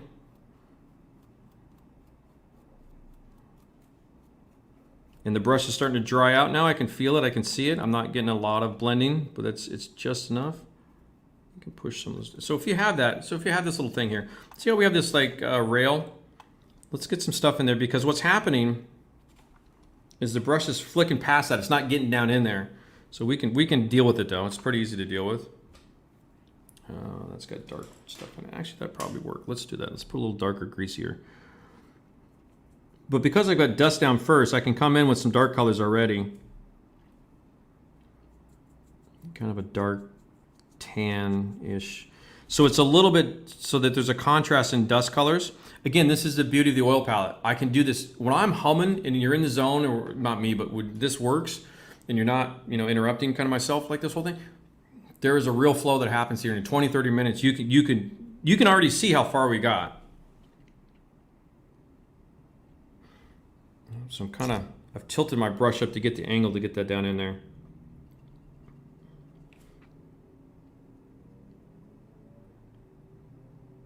So I'm putting some darker, dustier, grimier earth tones. And again, I'll put the color names in the description later on for you guys. So don't sweat that, guys. You'll be fine. And we haven't even started chipping or putting rust down or anything like that yet. We're just having a good time. Trust me. Like, I could do this all day, literally. This is so fun right now. It's going so well.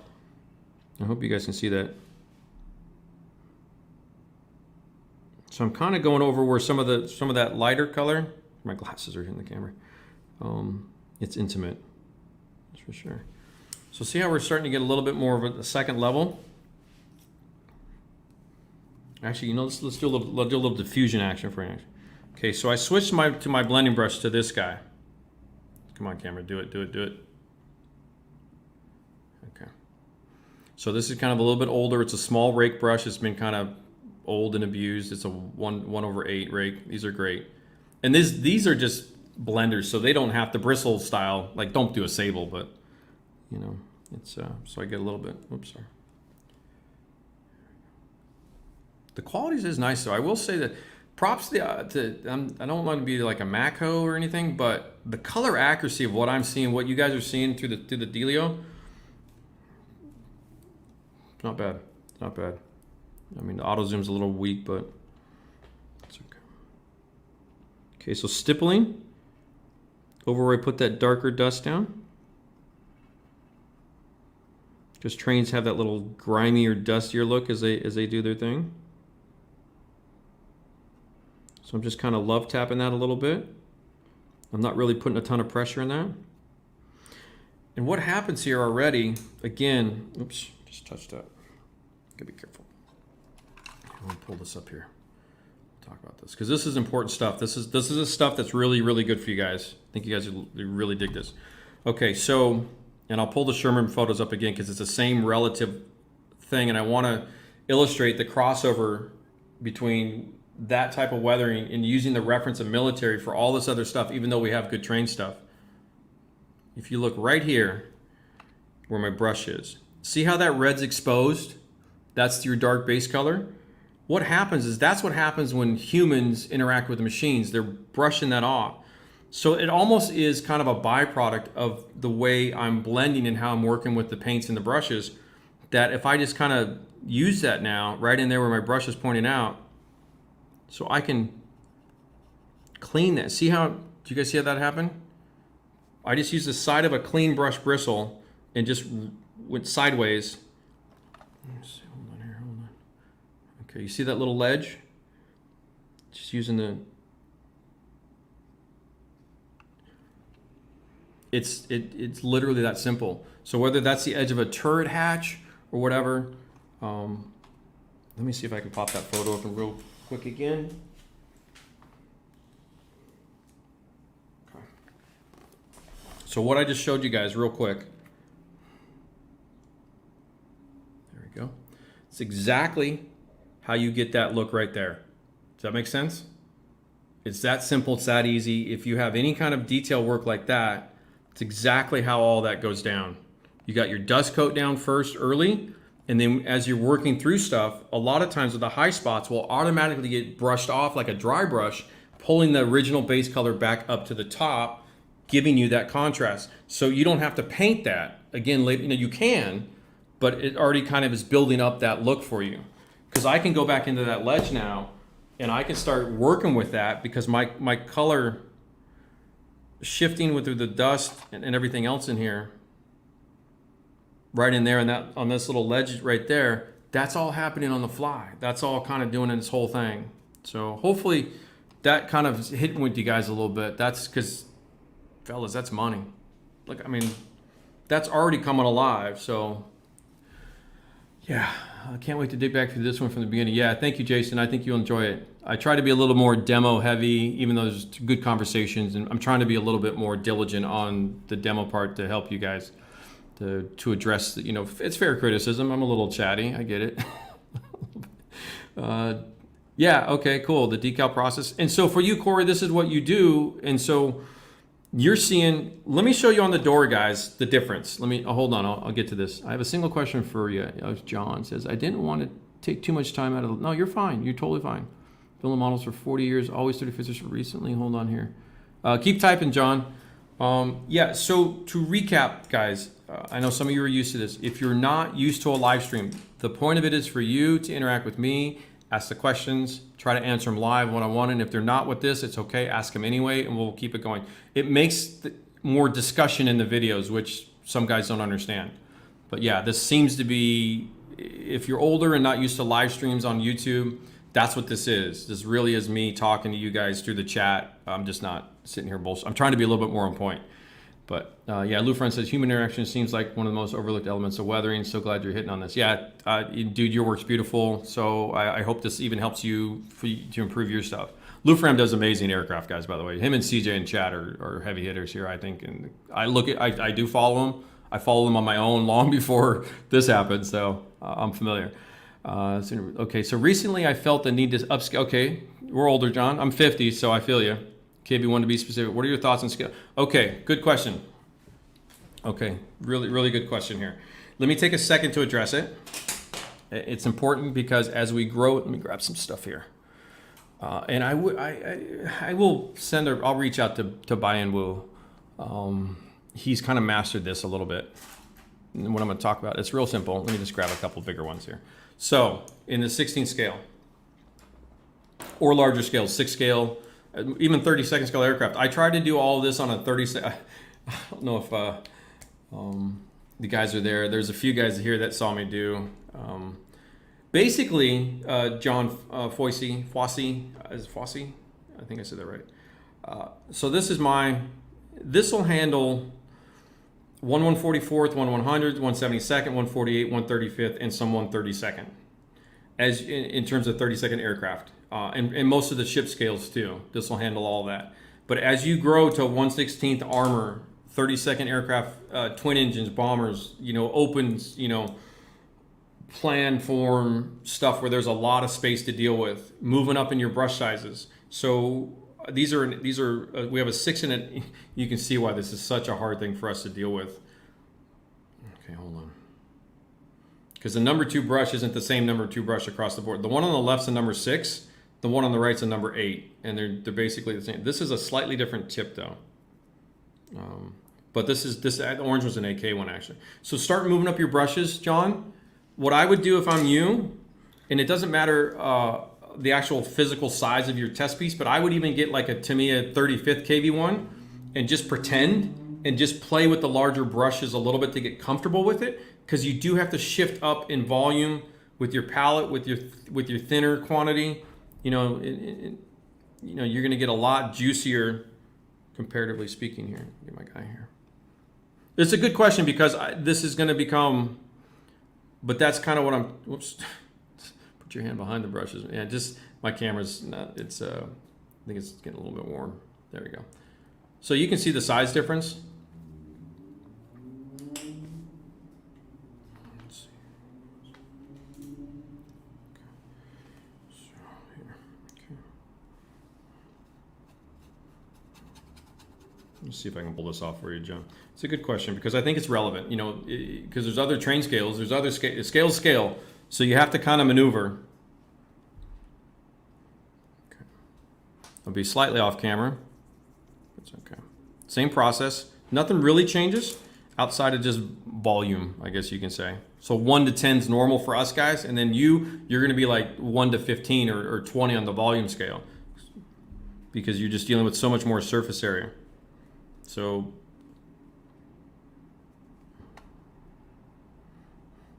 I can cover ground a little bit faster. You can use the smaller brushes. It will go a little bit slower. I'm just thinking enough here to really see that.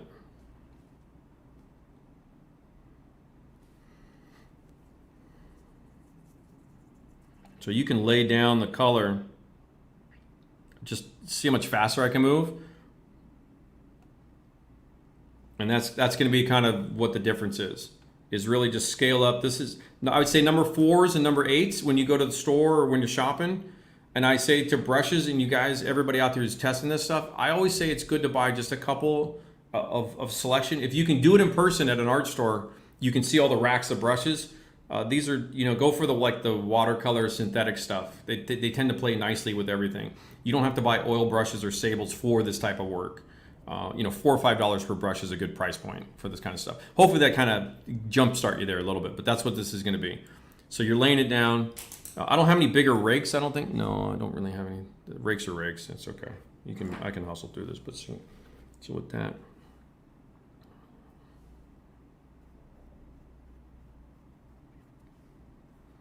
So see here how I'm pulling some color up and stuff. I'm feeling this a little bit dry, so I cleaned it off, got a little bit more thinner on it.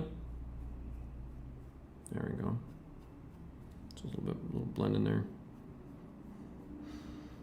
And so this is a 1/4 rake, John. So you're probably gonna go for like a 1/2. I think 1/2 is a larger size. 1/2. It's not quarter or half. They say in art world that's a 1/4.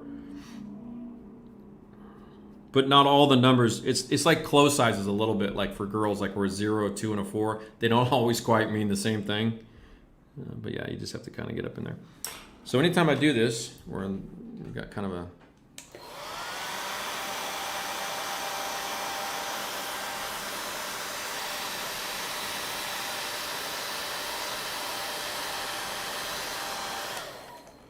got a little dusty, nasty going. All right, look at that.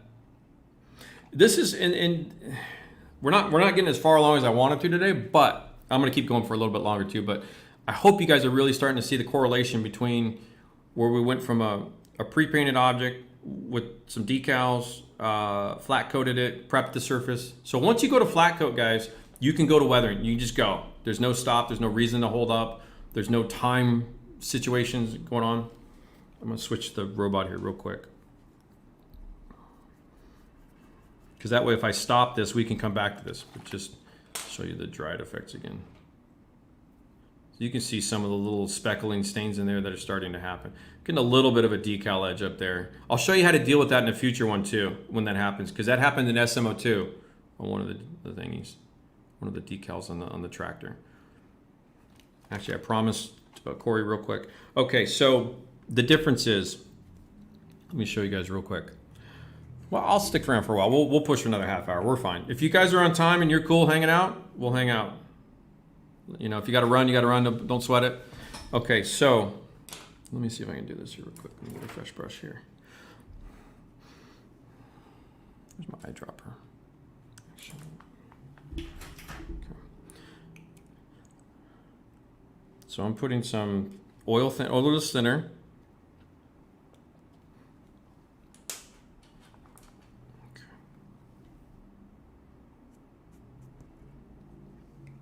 Grabbing some oil paint.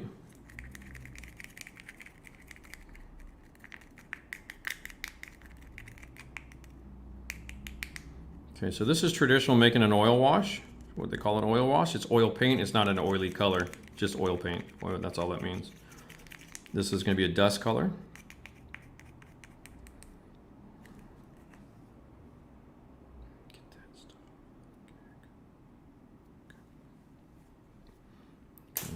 Let's see what we're going to do.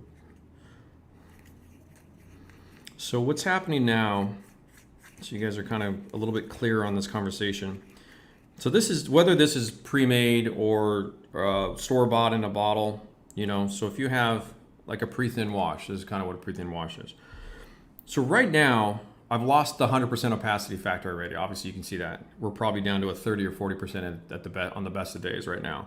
That means the opacity level, how opaque that is, that's as much as I can go. So this is already, as a con, we're gonna show you this way, what I'm doing versus what we call traditional ways. So Relatable 100 sent me a video link to a guy who did, and this is totally cool. I'm not bashing anybody at all whatsoever. This is just want to show you guys. So traditionally, you have your surface here. We did put a flat over that, but that's still fairly got a little bit of a sheen to it, but it doesn't matter. So this is your traditional wash process. You guys see that? This is how we normally are trained to do it. And this is, again, if you do it this way, it's okay. This kind of stuff. Okay, this is what we see 90% of the time out there. The reason I moved away from this,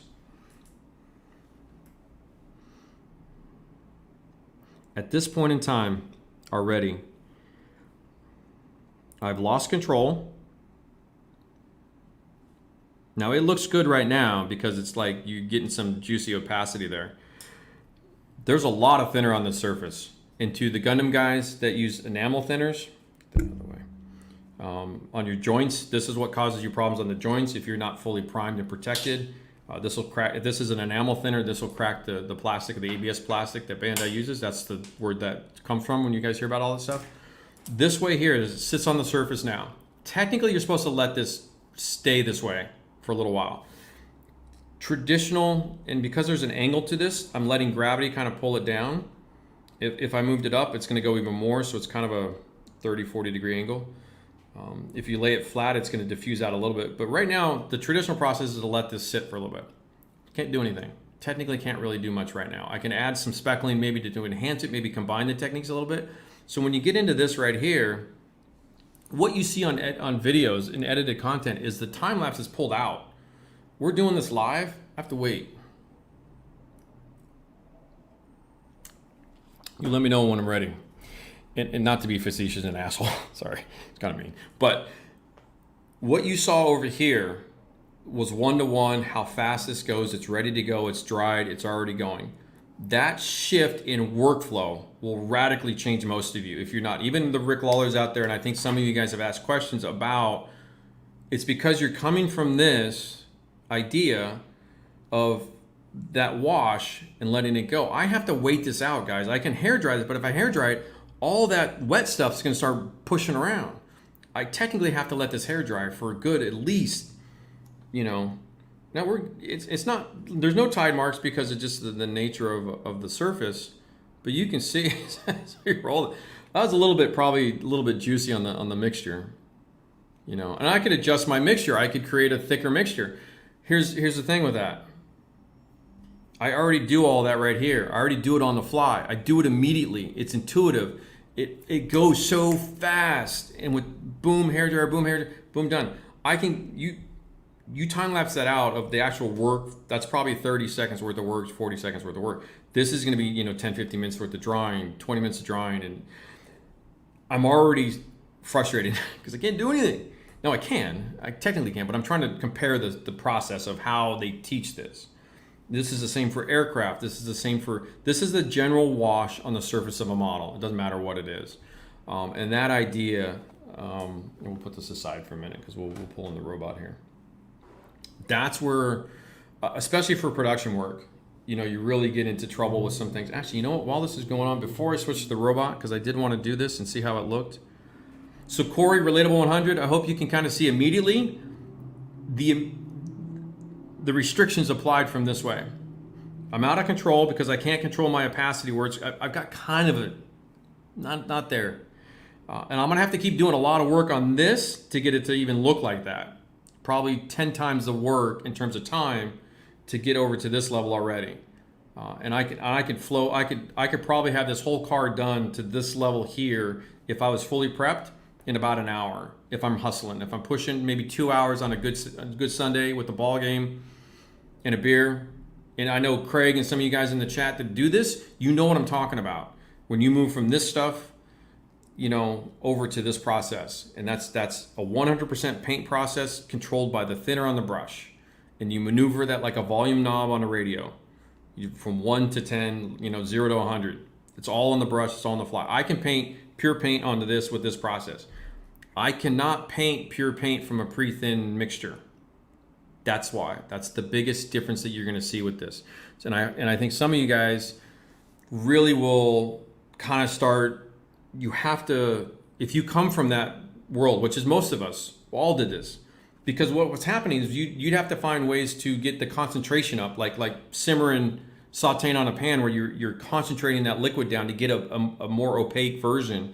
You have to do all those kind of things with that pre-thin mixture, whether you're dumping it out to get the bottom gunk out, whatever. With this OPR palette and a cup of thinner, 10 minutes prep, 15 minutes prep, go have a breakfast, cup of coffee, come back in an hour, you're ready to go sit down for a couple hours, whole model's done, or this side is done. Like I can get my whole train car. Now this is 30% where I want to go with this, right? Well, I can take this, I can come back in a day or two and do this side. I look right here, what did I do? Put it right over there. So the stress is gone, the mental stress is gone. In the meantime, this is actually starting to dry a little bit. It's getting there, it's evaporating out, still going. Oh, I meant to do something. Duh. Okay, let me get my eyeballs back on. I want to put some pinks and reds down on this guy. Okay, so I'm going to take some faded, wait here, let me shift back over. There we go. Okay, let's real quick, and then we'll do some 15, 20 minutes on Mr. Green Robot dude over there. The Mechatro we go. Okay, let's do some faded reds. So I'm getting a UN faded white, and this is, forget what color they call this pink tone. It's all 502. There's only a few Winsor Newtons. This is all 502 of Toy Long. But, you know, if you don't have this pink shade, I don't think it's faded red. I don't have it in front of me. I'll put it in the description for you guys. But anyway. Okay, same idea. So I've got, this is a wet application, just like the dust.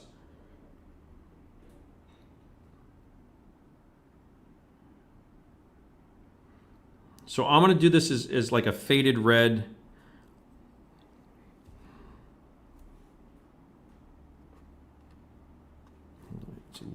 Everything's so lightweight. This thing weighs nothing. So I tend to. So I'm going around the white striped a little bit.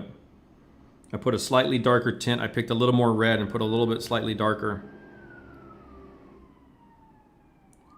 So I don't know if he's still in chat, but we're talking about second paint jobs.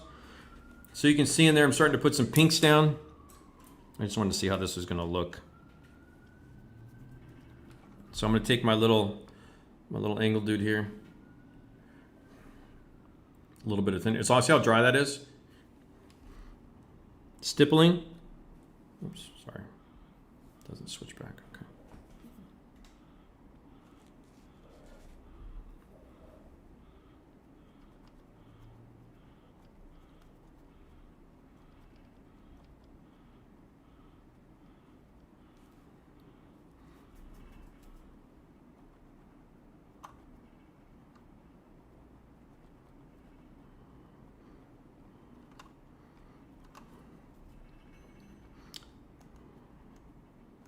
I could probably push a little bit of the red more, a little bit. So this is just kind of working it in a little bit.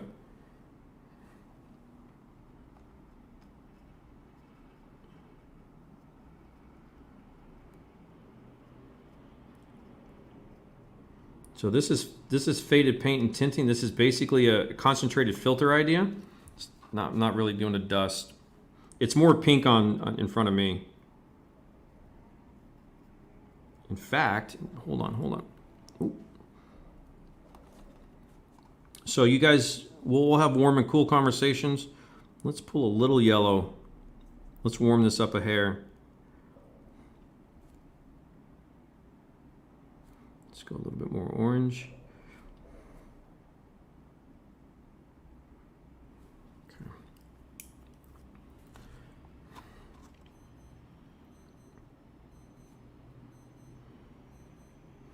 Stuff's still drying over here, by the way. Such a dick. But that is one of the things I've been wanting to show that difference for a while. It's really important in terms of understanding brushwork processes, how this goes. You know, we're working on a pre-painted railroad stock car, boxed car thingy. I think they're box cars, right, guys? Are these box cars, Craig? What are these? Are these box cars? So what do we got? Keep going, brother. Creating a base dusty look as minus unit fenders and upper hulls. Okay, sweet. Yeah, Mike. So imagine this as the top of something. Just lay it down, and that stippling's a golden process, and it's just that love tap, you know, just kind of. And by stippling like this, I'm sorry, I'm off camera, guys. I apologize. I'll go back and yell at myself for that later. See, it hasn't fully dried yet. And see how I'm, let's see. Oops, sorry, it's blurry. There we go. Okay. Starting to get kind of that spotty.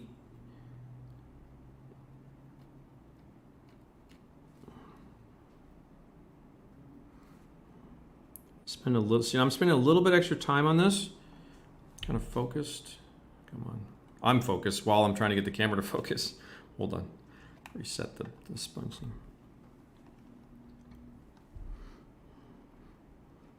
The glare from the light is killing some of the red coming through, but when I'm looking at the thing, the train surface here, I'm seeing more of the dark red pop through than you guys probably are.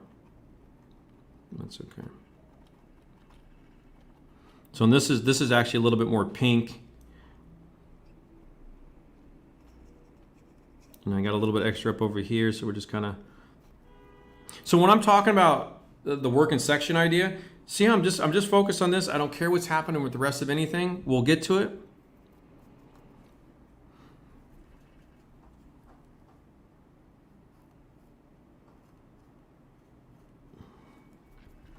Then what I can do, stay. Okay, watch this. This is cool. So the speckling idea, let's reverse it. Let's go back to some pure red. I'm gonna get a little bit of I'm gonna get kind of a darker red here. Let me get a little bit of black in here to kind of, that way it's got a, I'm missing a cadmium red. I apologize. I actually need to buy, I need like a really strong pure red. I don't have one. But anyway. So with speckling, it's very flexible. So I'm test flicking. You can't see it, but just hold on here. I'm gonna flick back on some pure color over that work I just did. So this red is kind of close to the base red a little bit.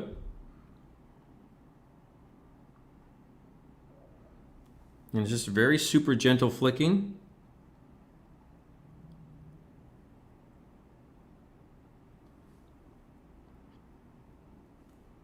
A little more thinner on that.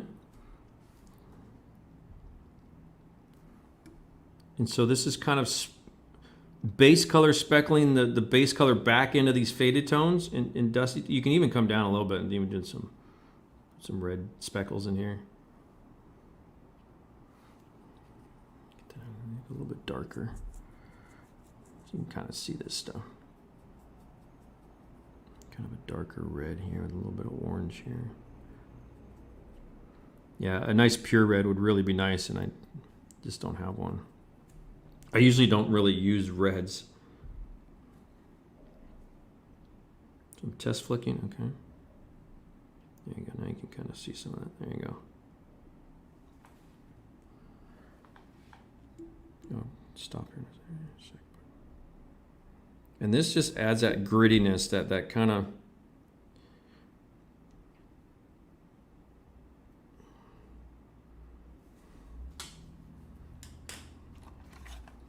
I haven't even hair dry. There you go. You can see how it looks. There you go. There you can kind of see the sheens there. Those are the speckles there. So what we'll do now, let's just pop that with a hairdryer real quick.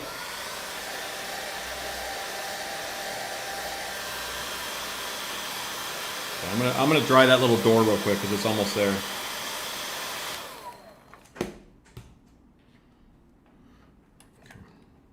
Because we're going to work on the door section here. You can kind of see. Let me zoom back out a little bit here. Okay, so before I move along here real quick,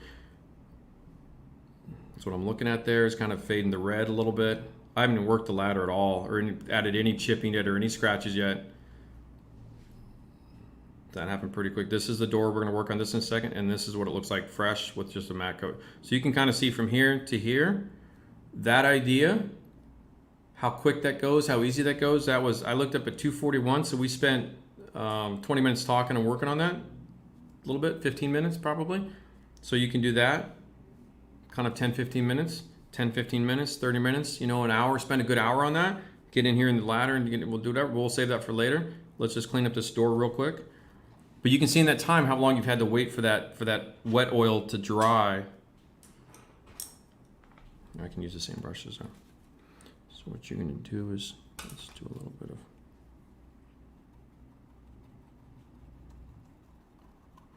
Now, I will say this with the caveat that I did it this way in this general context and did really well with my early modeling and stuff like that. This does work really well. It's not a bad process. I just find it actually very inefficient, and I was out of control. In other words, I wasn't really telling you the story.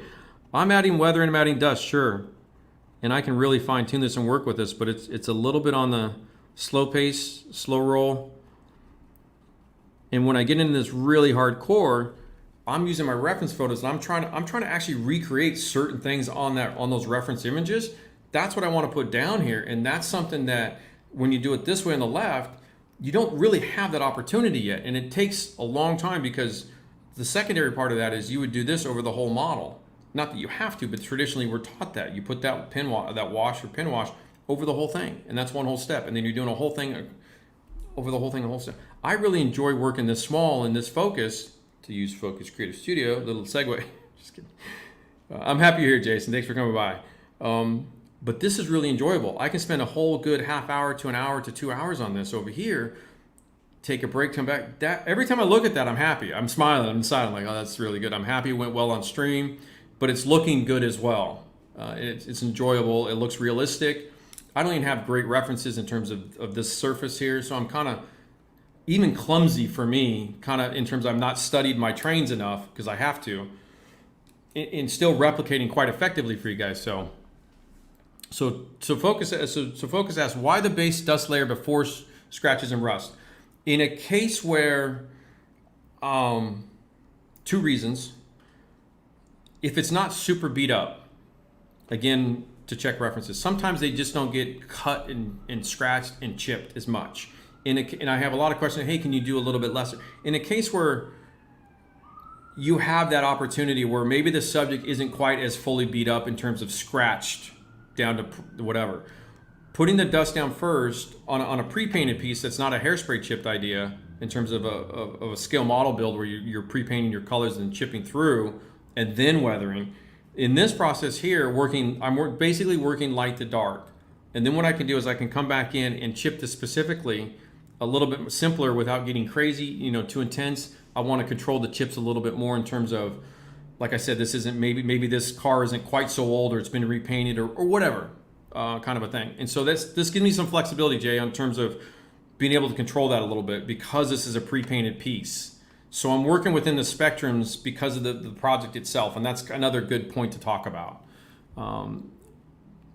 Yeah, so John, and this is to the heart of it all, John Fossey. What you're talking about is the heart of this all. I put in the Instagram stuff is the translation between mecha, armor, aircraft, navy, ships, construction equipment, railroading, etc., civilian stuff, etc. The techniques, the brushes, the oil paints, the thinner, all the same. I'm not doing anything different. This is a tank to me. I'm not doing it's a Gundam. I'm not doing anything different. It's the same, literally these brushes are the same identical brushes in the books, on the stuff. That's the power of what all this is. That's how strong this technique is. So that's what I'm hoping you guys kind of like, oh, okay. Spewing out my ass here, some of this stuff, so I don't know. Great questions though. Really great questions.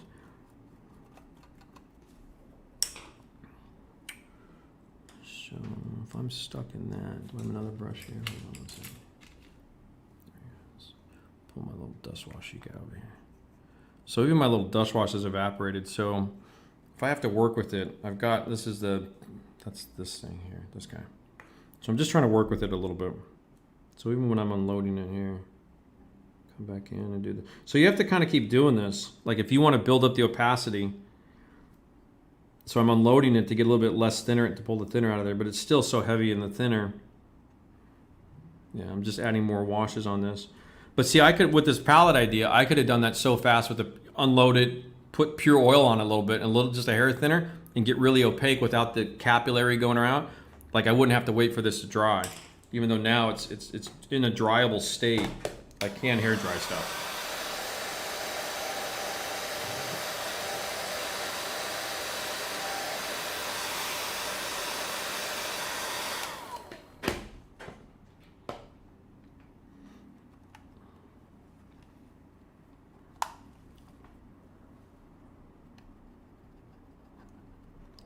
Just get a little bit of some.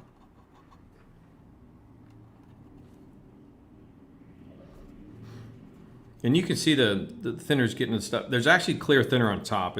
You're seeing the color settle down a little bit. It's no big deal. It doesn't mess your thinner up. In terms of your little working thing for the session. I'll put a fresh one out for each session, in case you're wondering. Trying to get a little bit of a different look here, but trying not to read a little bit. Whatever.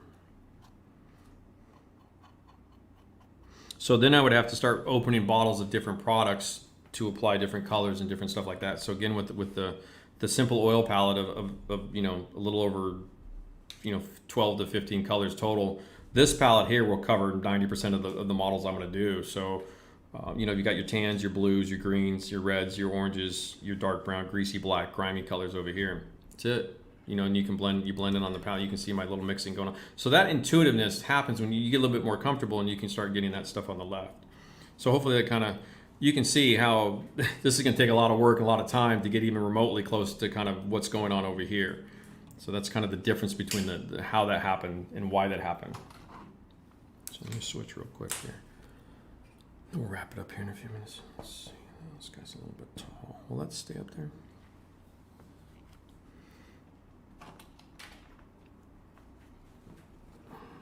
Actually, let me pull him off. He's on there pretty good.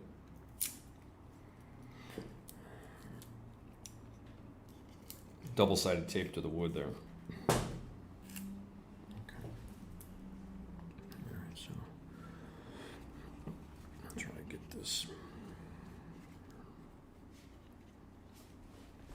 Oops, off camera. Okay. I'm gonna, you know what? I have to go to the bathroom, guys, real quick. Go pee. Hold on 1 second. I'll be right back. Be quick.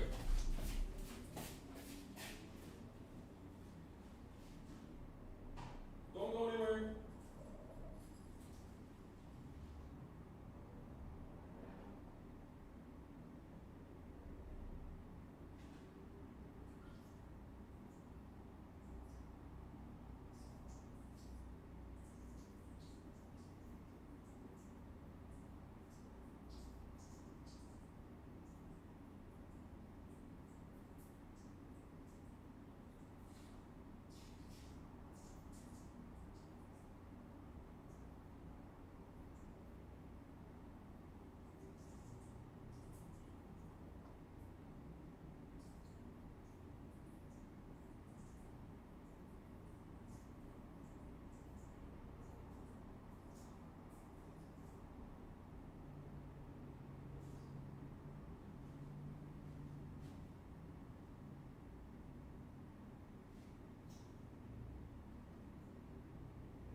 Wash my hands. Yeah, sorry guys. Nature called. All right. We're back. You guys still there? It depends, yeah. Right?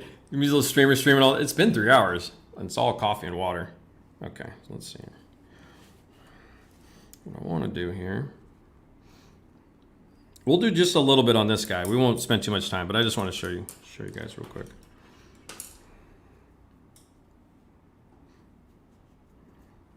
Okay, so we have the same basic idea. So if those of you, sometimes you got to, man. You know, nature rules everything.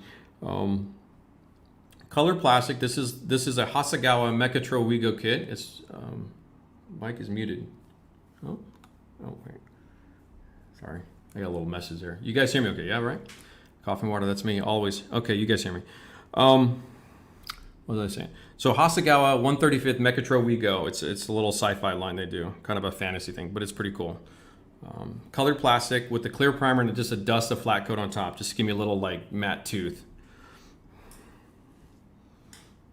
So just working some of this stuff here. Same idea. Get my little hold on. That bathroom break threw me off there for a sec. I figured that was going to happen on stream one time or two. Been sitting here for a while. Okay, so I'm loading my brush up with some dust colors. I'll do the same basic idea as the rail. And get some dust colors in here.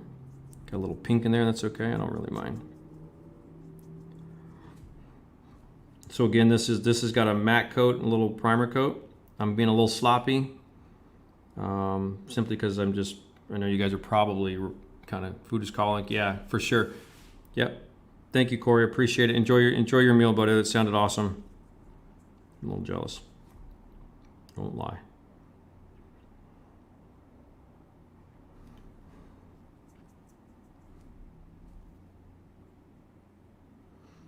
And this is actually what I was doing with the Sotheby and SMO3. Same basic idea of getting, come on, get on there, load it up.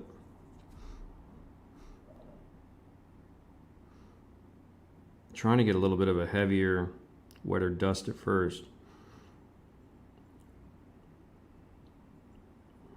But see how I'm just focused on just this section of the leg for now?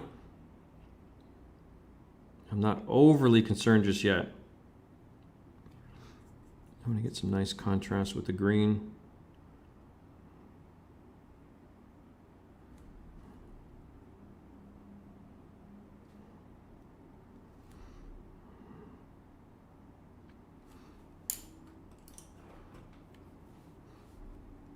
My little rake brush. Start stippling this guy a little bit. There's enough thinner I just laid down. I don't really need to get this blending brush wet yet. So I tend to go with a little bit of a drier brush in the blending brush in this guy right here. That way I can just kind of soften this application down. See what I'm zoom in a little bit.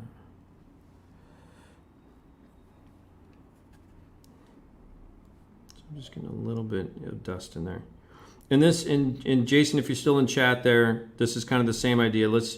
I have not really chipped this or hairsprayed this, done anything with the sponge or anything like this. Let's just get in some, I'm just pure, simple, working light to dark. That's all I'm doing. Working with the colored plastic, enjoying it, try not to overdo it, not to think over this. This is more of a fun, this is maybe not competition level stuff, of course. I could obviously take it really seriously, but I'm just trying to enjoy the process. I'm trying to enjoy the models more while applying some simple weathering and basic principles of stuff that I like to do.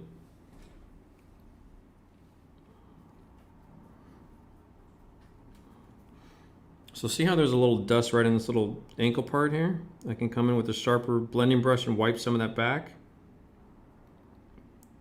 So by adjusting my blending style brushes, like the shapes of them, I can work different effects here. And it's the same basic principles what I did on the train, where the high spots kind of get dry brushed back to the original color. So just treat this all as a painted model. That's all you have to do. And we'll use this guy a lot more in the future, but I just wanted to show you that. We'll put some dark stuff down in a second.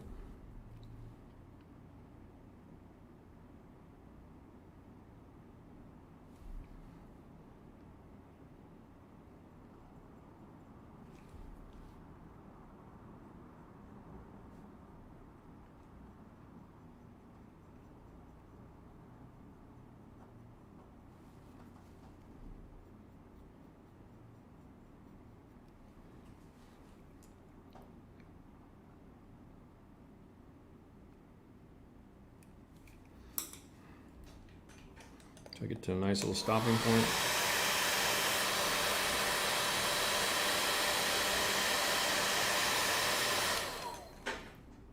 So because this is a different scale, I can kind of change my perspective a little bit. It's more of a human-sized machine. So we're just getting some initial coloring down on top of the plastic there. It's just in this little area, of course. And the same principles apply. Let's see here, get over. It's round, so it does flop around a little bit. It's okay, here, hold on. Same idea with the speckling, same concepts as before, military, trains, all the same. And this is actually what makes it kind of fun is you really can, I don't have to think about it. You just don't care. I'm trying to keep the mixing palette in thing too so you guys can see. So I'm just going to speckle some stuff real quick. So normally what I would do is while I'm doing all this, and we'll get close and we'll do some final Q&A here, we'll wrap up the stream, is that what I'm trying to do is these are early layers. These are the first layers of the weathering.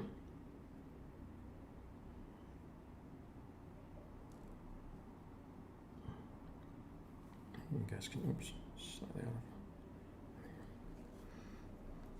So you can get pretty accurate with this stuff.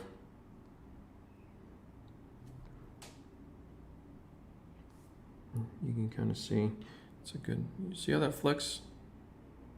Just like that. And I've used kind of a darker dust color. So what that does here, let's pull this up here so you guys can see this. There you go. So that's the wet speckling on top of the dust layer, slightly darker brown color.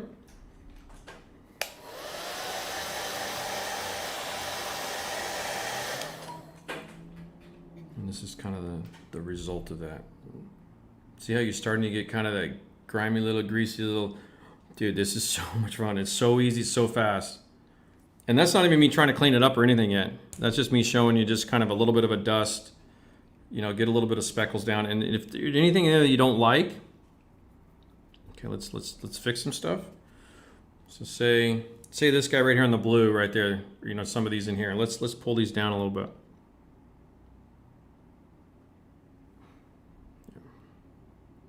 Normally I wouldn't handle the model like this because I'm getting my oils on it, but I just want to show you guys. So you can always come back in and clean these up, tighten them up.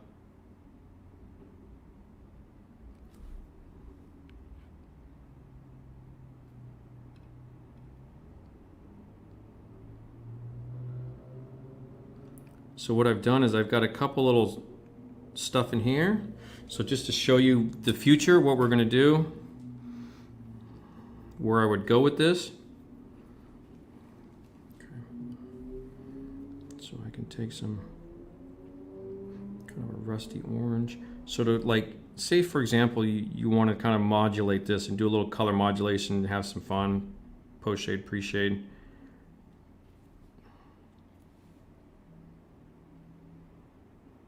Kind of a burnt orange rusty color.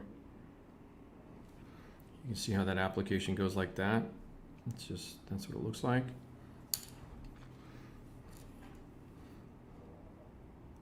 Come in and diffuse that.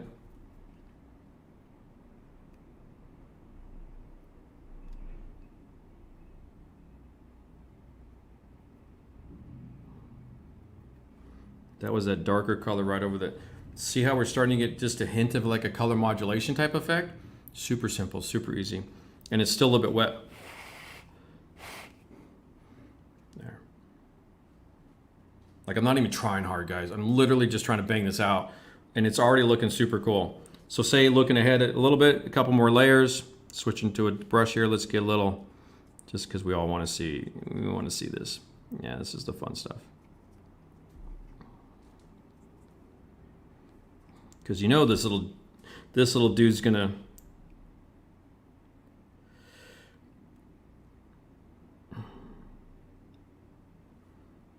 so this is why I go light to dark, so I can put some of these darker stains on top. If you try to dust over that oil spill or whatever, here, hold on, let's actually get a little bit intense here. Stay there. No. So I can prop this up.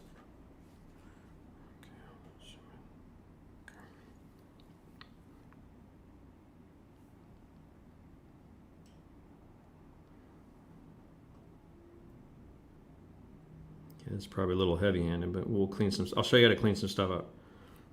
Again, the same thing. So we got a little stuff up in here. I'll leave that though. I'll leave that for future. Okay.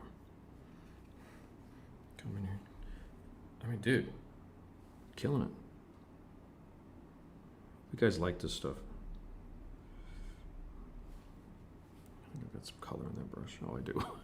It's like, wait, why is that so red? Yeah, I should pull some fresh. I'd probably have a few more fresh brushes and stuff. God, I almost don't want to touch that. That came out so good.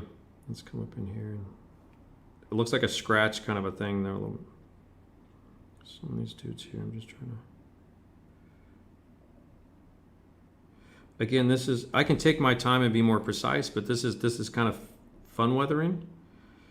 Not super concerned. I'm not trying to like win a show with this, but the ideas are the same. And because that darker orange red color went down underneath and I'd softened it, it was already basically dry.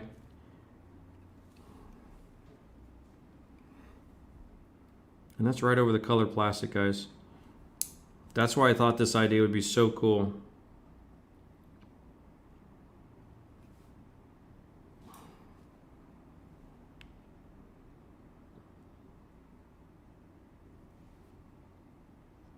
Trying to keep this all in an angle you all can see.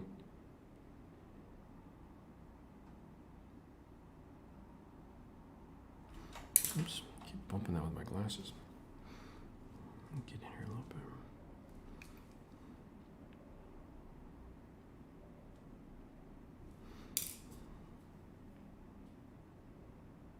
Stipple that out real soft. See how that softened that up, but it kept it kind of looks like it's like the grease is collected in kind of that shadow formant area.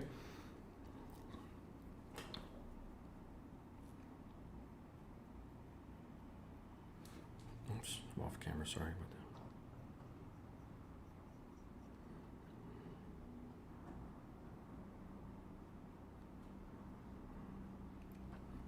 See, I'm kind of, that spot's a little strong. There, see how I knocked that down? See how easy that was?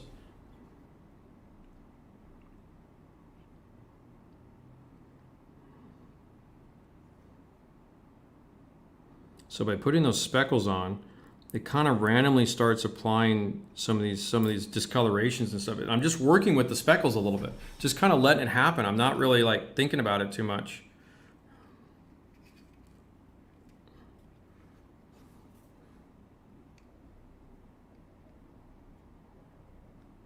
Just a few minutes. And it's, okay, to clarify, this is paint. I don't have to seal this. Let this dry and cure. You don't really have to seal it. So kind of secondary, if you're a war gamer, the train stuff, you know, this stuff here, that's paint. So it's not pigments or anything like that. It's not gonna come off or anything.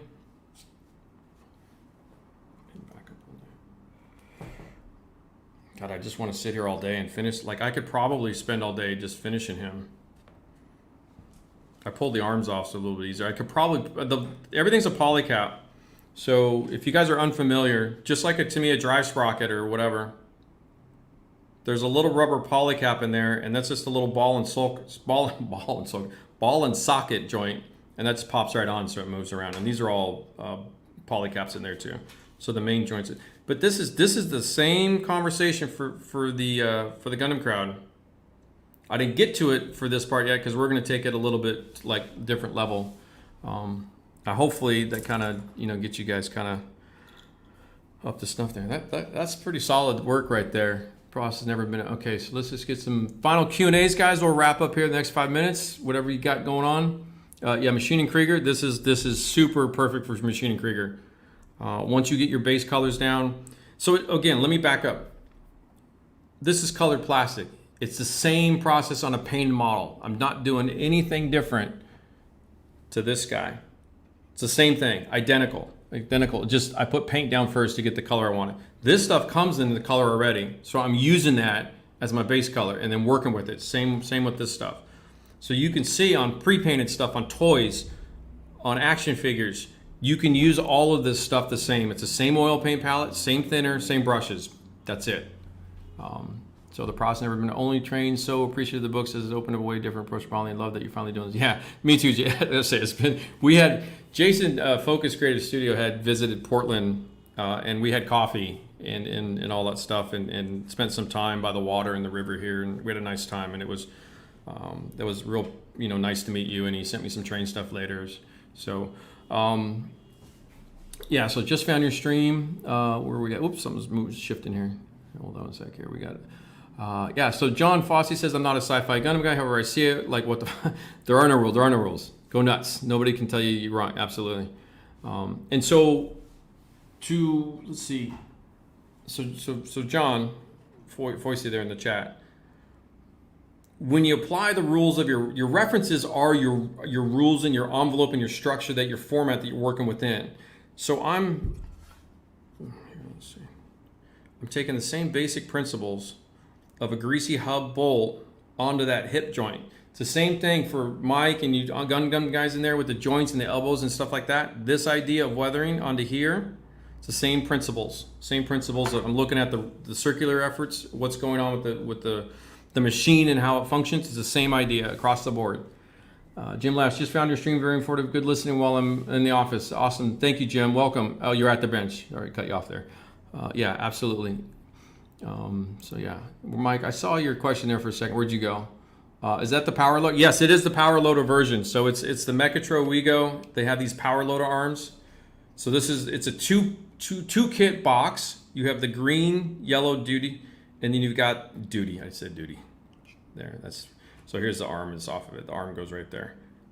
So I chose this one, and then this guy here, the blue one, is the other. There's a whole bunch of these guys. Hasegawa 135th Mechatro Wego. They make 120th that are a little bit bigger, that are even cooler. Same thing. And then they have. Hold on, I have these guys too.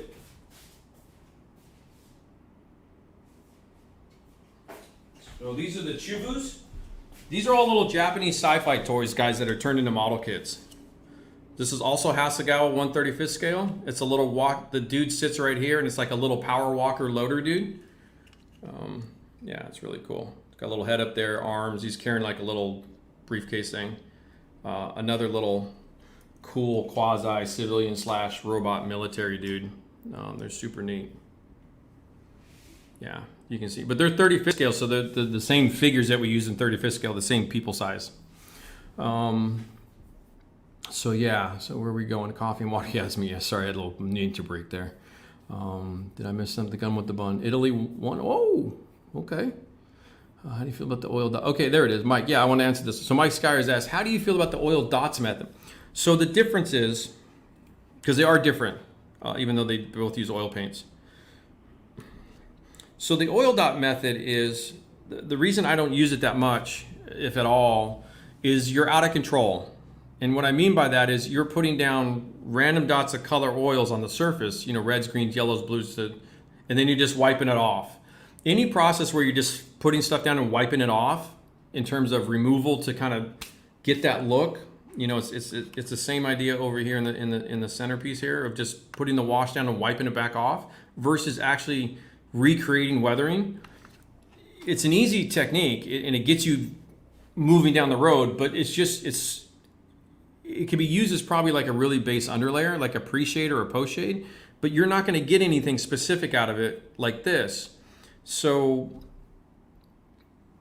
I just do it all at once. In other words, I just skip that process, if that makes sense, because I'm adding all the shifting tones as I go, which is what you're seeing kind of back over here when you guys go back and watch. If you miss some of these parts, the color tints and I'm getting all of that in here, but when you look at the reference photos, the oil dot method's kind of random and it doesn't really happen like that out there. It's kind of an implication of, or it's implying weathering. It's not a reality of the weathering. And there's kind of a difference there. And that's something where I think the Gunpla guys in particular, that jump from that idea to kind of implying a weathering, it's getting dirty and messed up, to recreating your reference photos in actuality so that this little power loader dude actually looks like a weathered robot. And how it happened with this process, you have a lot more control, and it's all about control with that. That's usually that's what I'm doing. So gun with the bum. Yeah, you missed everything, brother. You have to watch it all over because we're pushing 3.5 hours. Okay, you guys are talking. Was an armor guy. I grew up and decided to build one. Yeah, absolutely. You guys do whatever. And this is you can push that concept across anything, which I'm hoping comes across between the Hetzer, the train, and the robot. And then we'll branch some of these streams, like I said, as I'll take in like a Gundam stream, and then we'll do a tank stream and armor, and we'll do some of the trains for real. We'll do the engines, and we'll take some actual images. Okay, this is what we want to do, and then let's do it. So that's what we're moving into that. We're slowly moving into that. Yeah, Matt 55, get some brushes, my friend. Middle range, price range is $5 to $7 per brush. Synthetic bristles are fine. Do not need to be sables or specific to oils or watercolors or whatever. The watercolor synthetics seem to be kind of fit our Jimmy Jam a little bit. Like this, it works pretty good for us. But you shouldn't be paying more than $8 or $9 a brush. You want to be $4 or $5. Buy them in bulk. You can cut the price down. I don't know. I tried that. No success. Time to schedule. Yeah, no worries about it, Gun. The point of YouTube is that you can watch it at any point in time. And like I said, I'll go back through and timestamp some of this stuff. And we'll get to the edited videos that are me, a lot less talking. So right now I'm trying to build a foundation of information. A lot of this is new to some of you. Some of you have seen this for a long time but never quite put the two together. So hopefully that kind of, but this was, I mean, in the 10 minutes we were messing around. Yeah, I dig that. That's fun. That's cool. I mean, I can't wait to, do it for real reels. Yeah. And so what I do is I just kind of work that little section. So now I can come over to this side and come in the inside and kind of start doing it. I probably should have taken the legs off to get the inner sections a little bit easier, but I'm hustling here a little bit because I'm trying to cover a lot of ground for you guys. I really want to give you guys all this more facts, as I was told to put in more facts in my videos, because apparently I don't put enough facts in. Yeah, I like live streaming. I do. I think so. Model Guy says the raw stuff is so much, but I think that's what you're talking about. You get to see everything. One of the key things I wanted to show with this is not that we can't all do edited videos, which is fine. And, obviously Night Shift, it's brilliant stuff, and this isn't a criticism whatsoever. But it is, for me, because I'm a publisher, the books, like I said, a lot of you guys have read this for a while. We're 9 years in this now, so I'm starting late to the game. But the correlation between the two, of seeing it live, like Model Guy's saying, and seeing it raw, I have to go pee, sorry. But I mean, this 3 hours sitting at the bench, you got to get up and go, right? It's just like Tour de France, the nature break. So this is some of the things that I really want to, and you can see and that's about as messy, if I'm working a project, that's about it. I only need like this little bit. So it's really, you can travel with this. Like I said, this was all done in a hotel room in Hungary before my demo. Just sitting there at a little table in the hotel room, those little shit tables they give you, and then you just need this much space and a decent amount of light. So that's where I'm at. So, but any more questions before we wrap up here? Get more comfortable. Oh, you guys you're too nice. I'm not great in the World Cup. It's only Euro final, so I'm not great. I might be greater than the Euros, but I'm not great in the World Cup. But yeah, I just, I appreciate everybody coming in. Yeah, I think you guys understanding what the live streams are for. It's question and answer session. It's a live Q&A. It's a discussion, and I am trying to be a little bit more painter happy here. I hope we went through a lot today. I think we covered some ground. So there'll be some good stuff for you guys to go back through. And then next week, so Wednesday, coming up the 14th, time shift, 6 p.m. West Coast, 9 p.m. East Coast. It's like 2 a.m. London, 3 a.m. Europe. Sorry, guys. And then it's 10 a.m. Tokyo, moving to Auckland, New Zealand through Sydney, 10, 11, 12 on your Thursday, the 15th. So that'll be for you guys. It'll be focused mostly on chipping. It'd probably be a little bit smaller stream, like an hour and a half. We're going to go through sponge chipping, brush chipping, and then, of course, the glorious, lovely, wonderful King of the Hill hairspray chipping. And we'll talk about where it comes from. We'll talk about, what Phil kind of did for the hobby and everything like that, because that's where, he deserves 100% of the credit. I've just kind of run with it. It's not my idea. And we'll talk about some relatable ideas too that are similar to chipping and what you can do, and we'll talk we'll keep using mission models for now, and we'll address some of the issues you guys have with hairspray chipping plus mission models. We'll talk about that. That'll be Wednesday night, and then if you miss it, just catch the replay. You're good. So yeah, I hope this kind of, and there's a lot of East Coast guys that as we come out of COVID, or well, hopefully, right? The news is terrible. As a lot of people are now back working at their offices, the East Coast guys can have a chance to see some streams at night.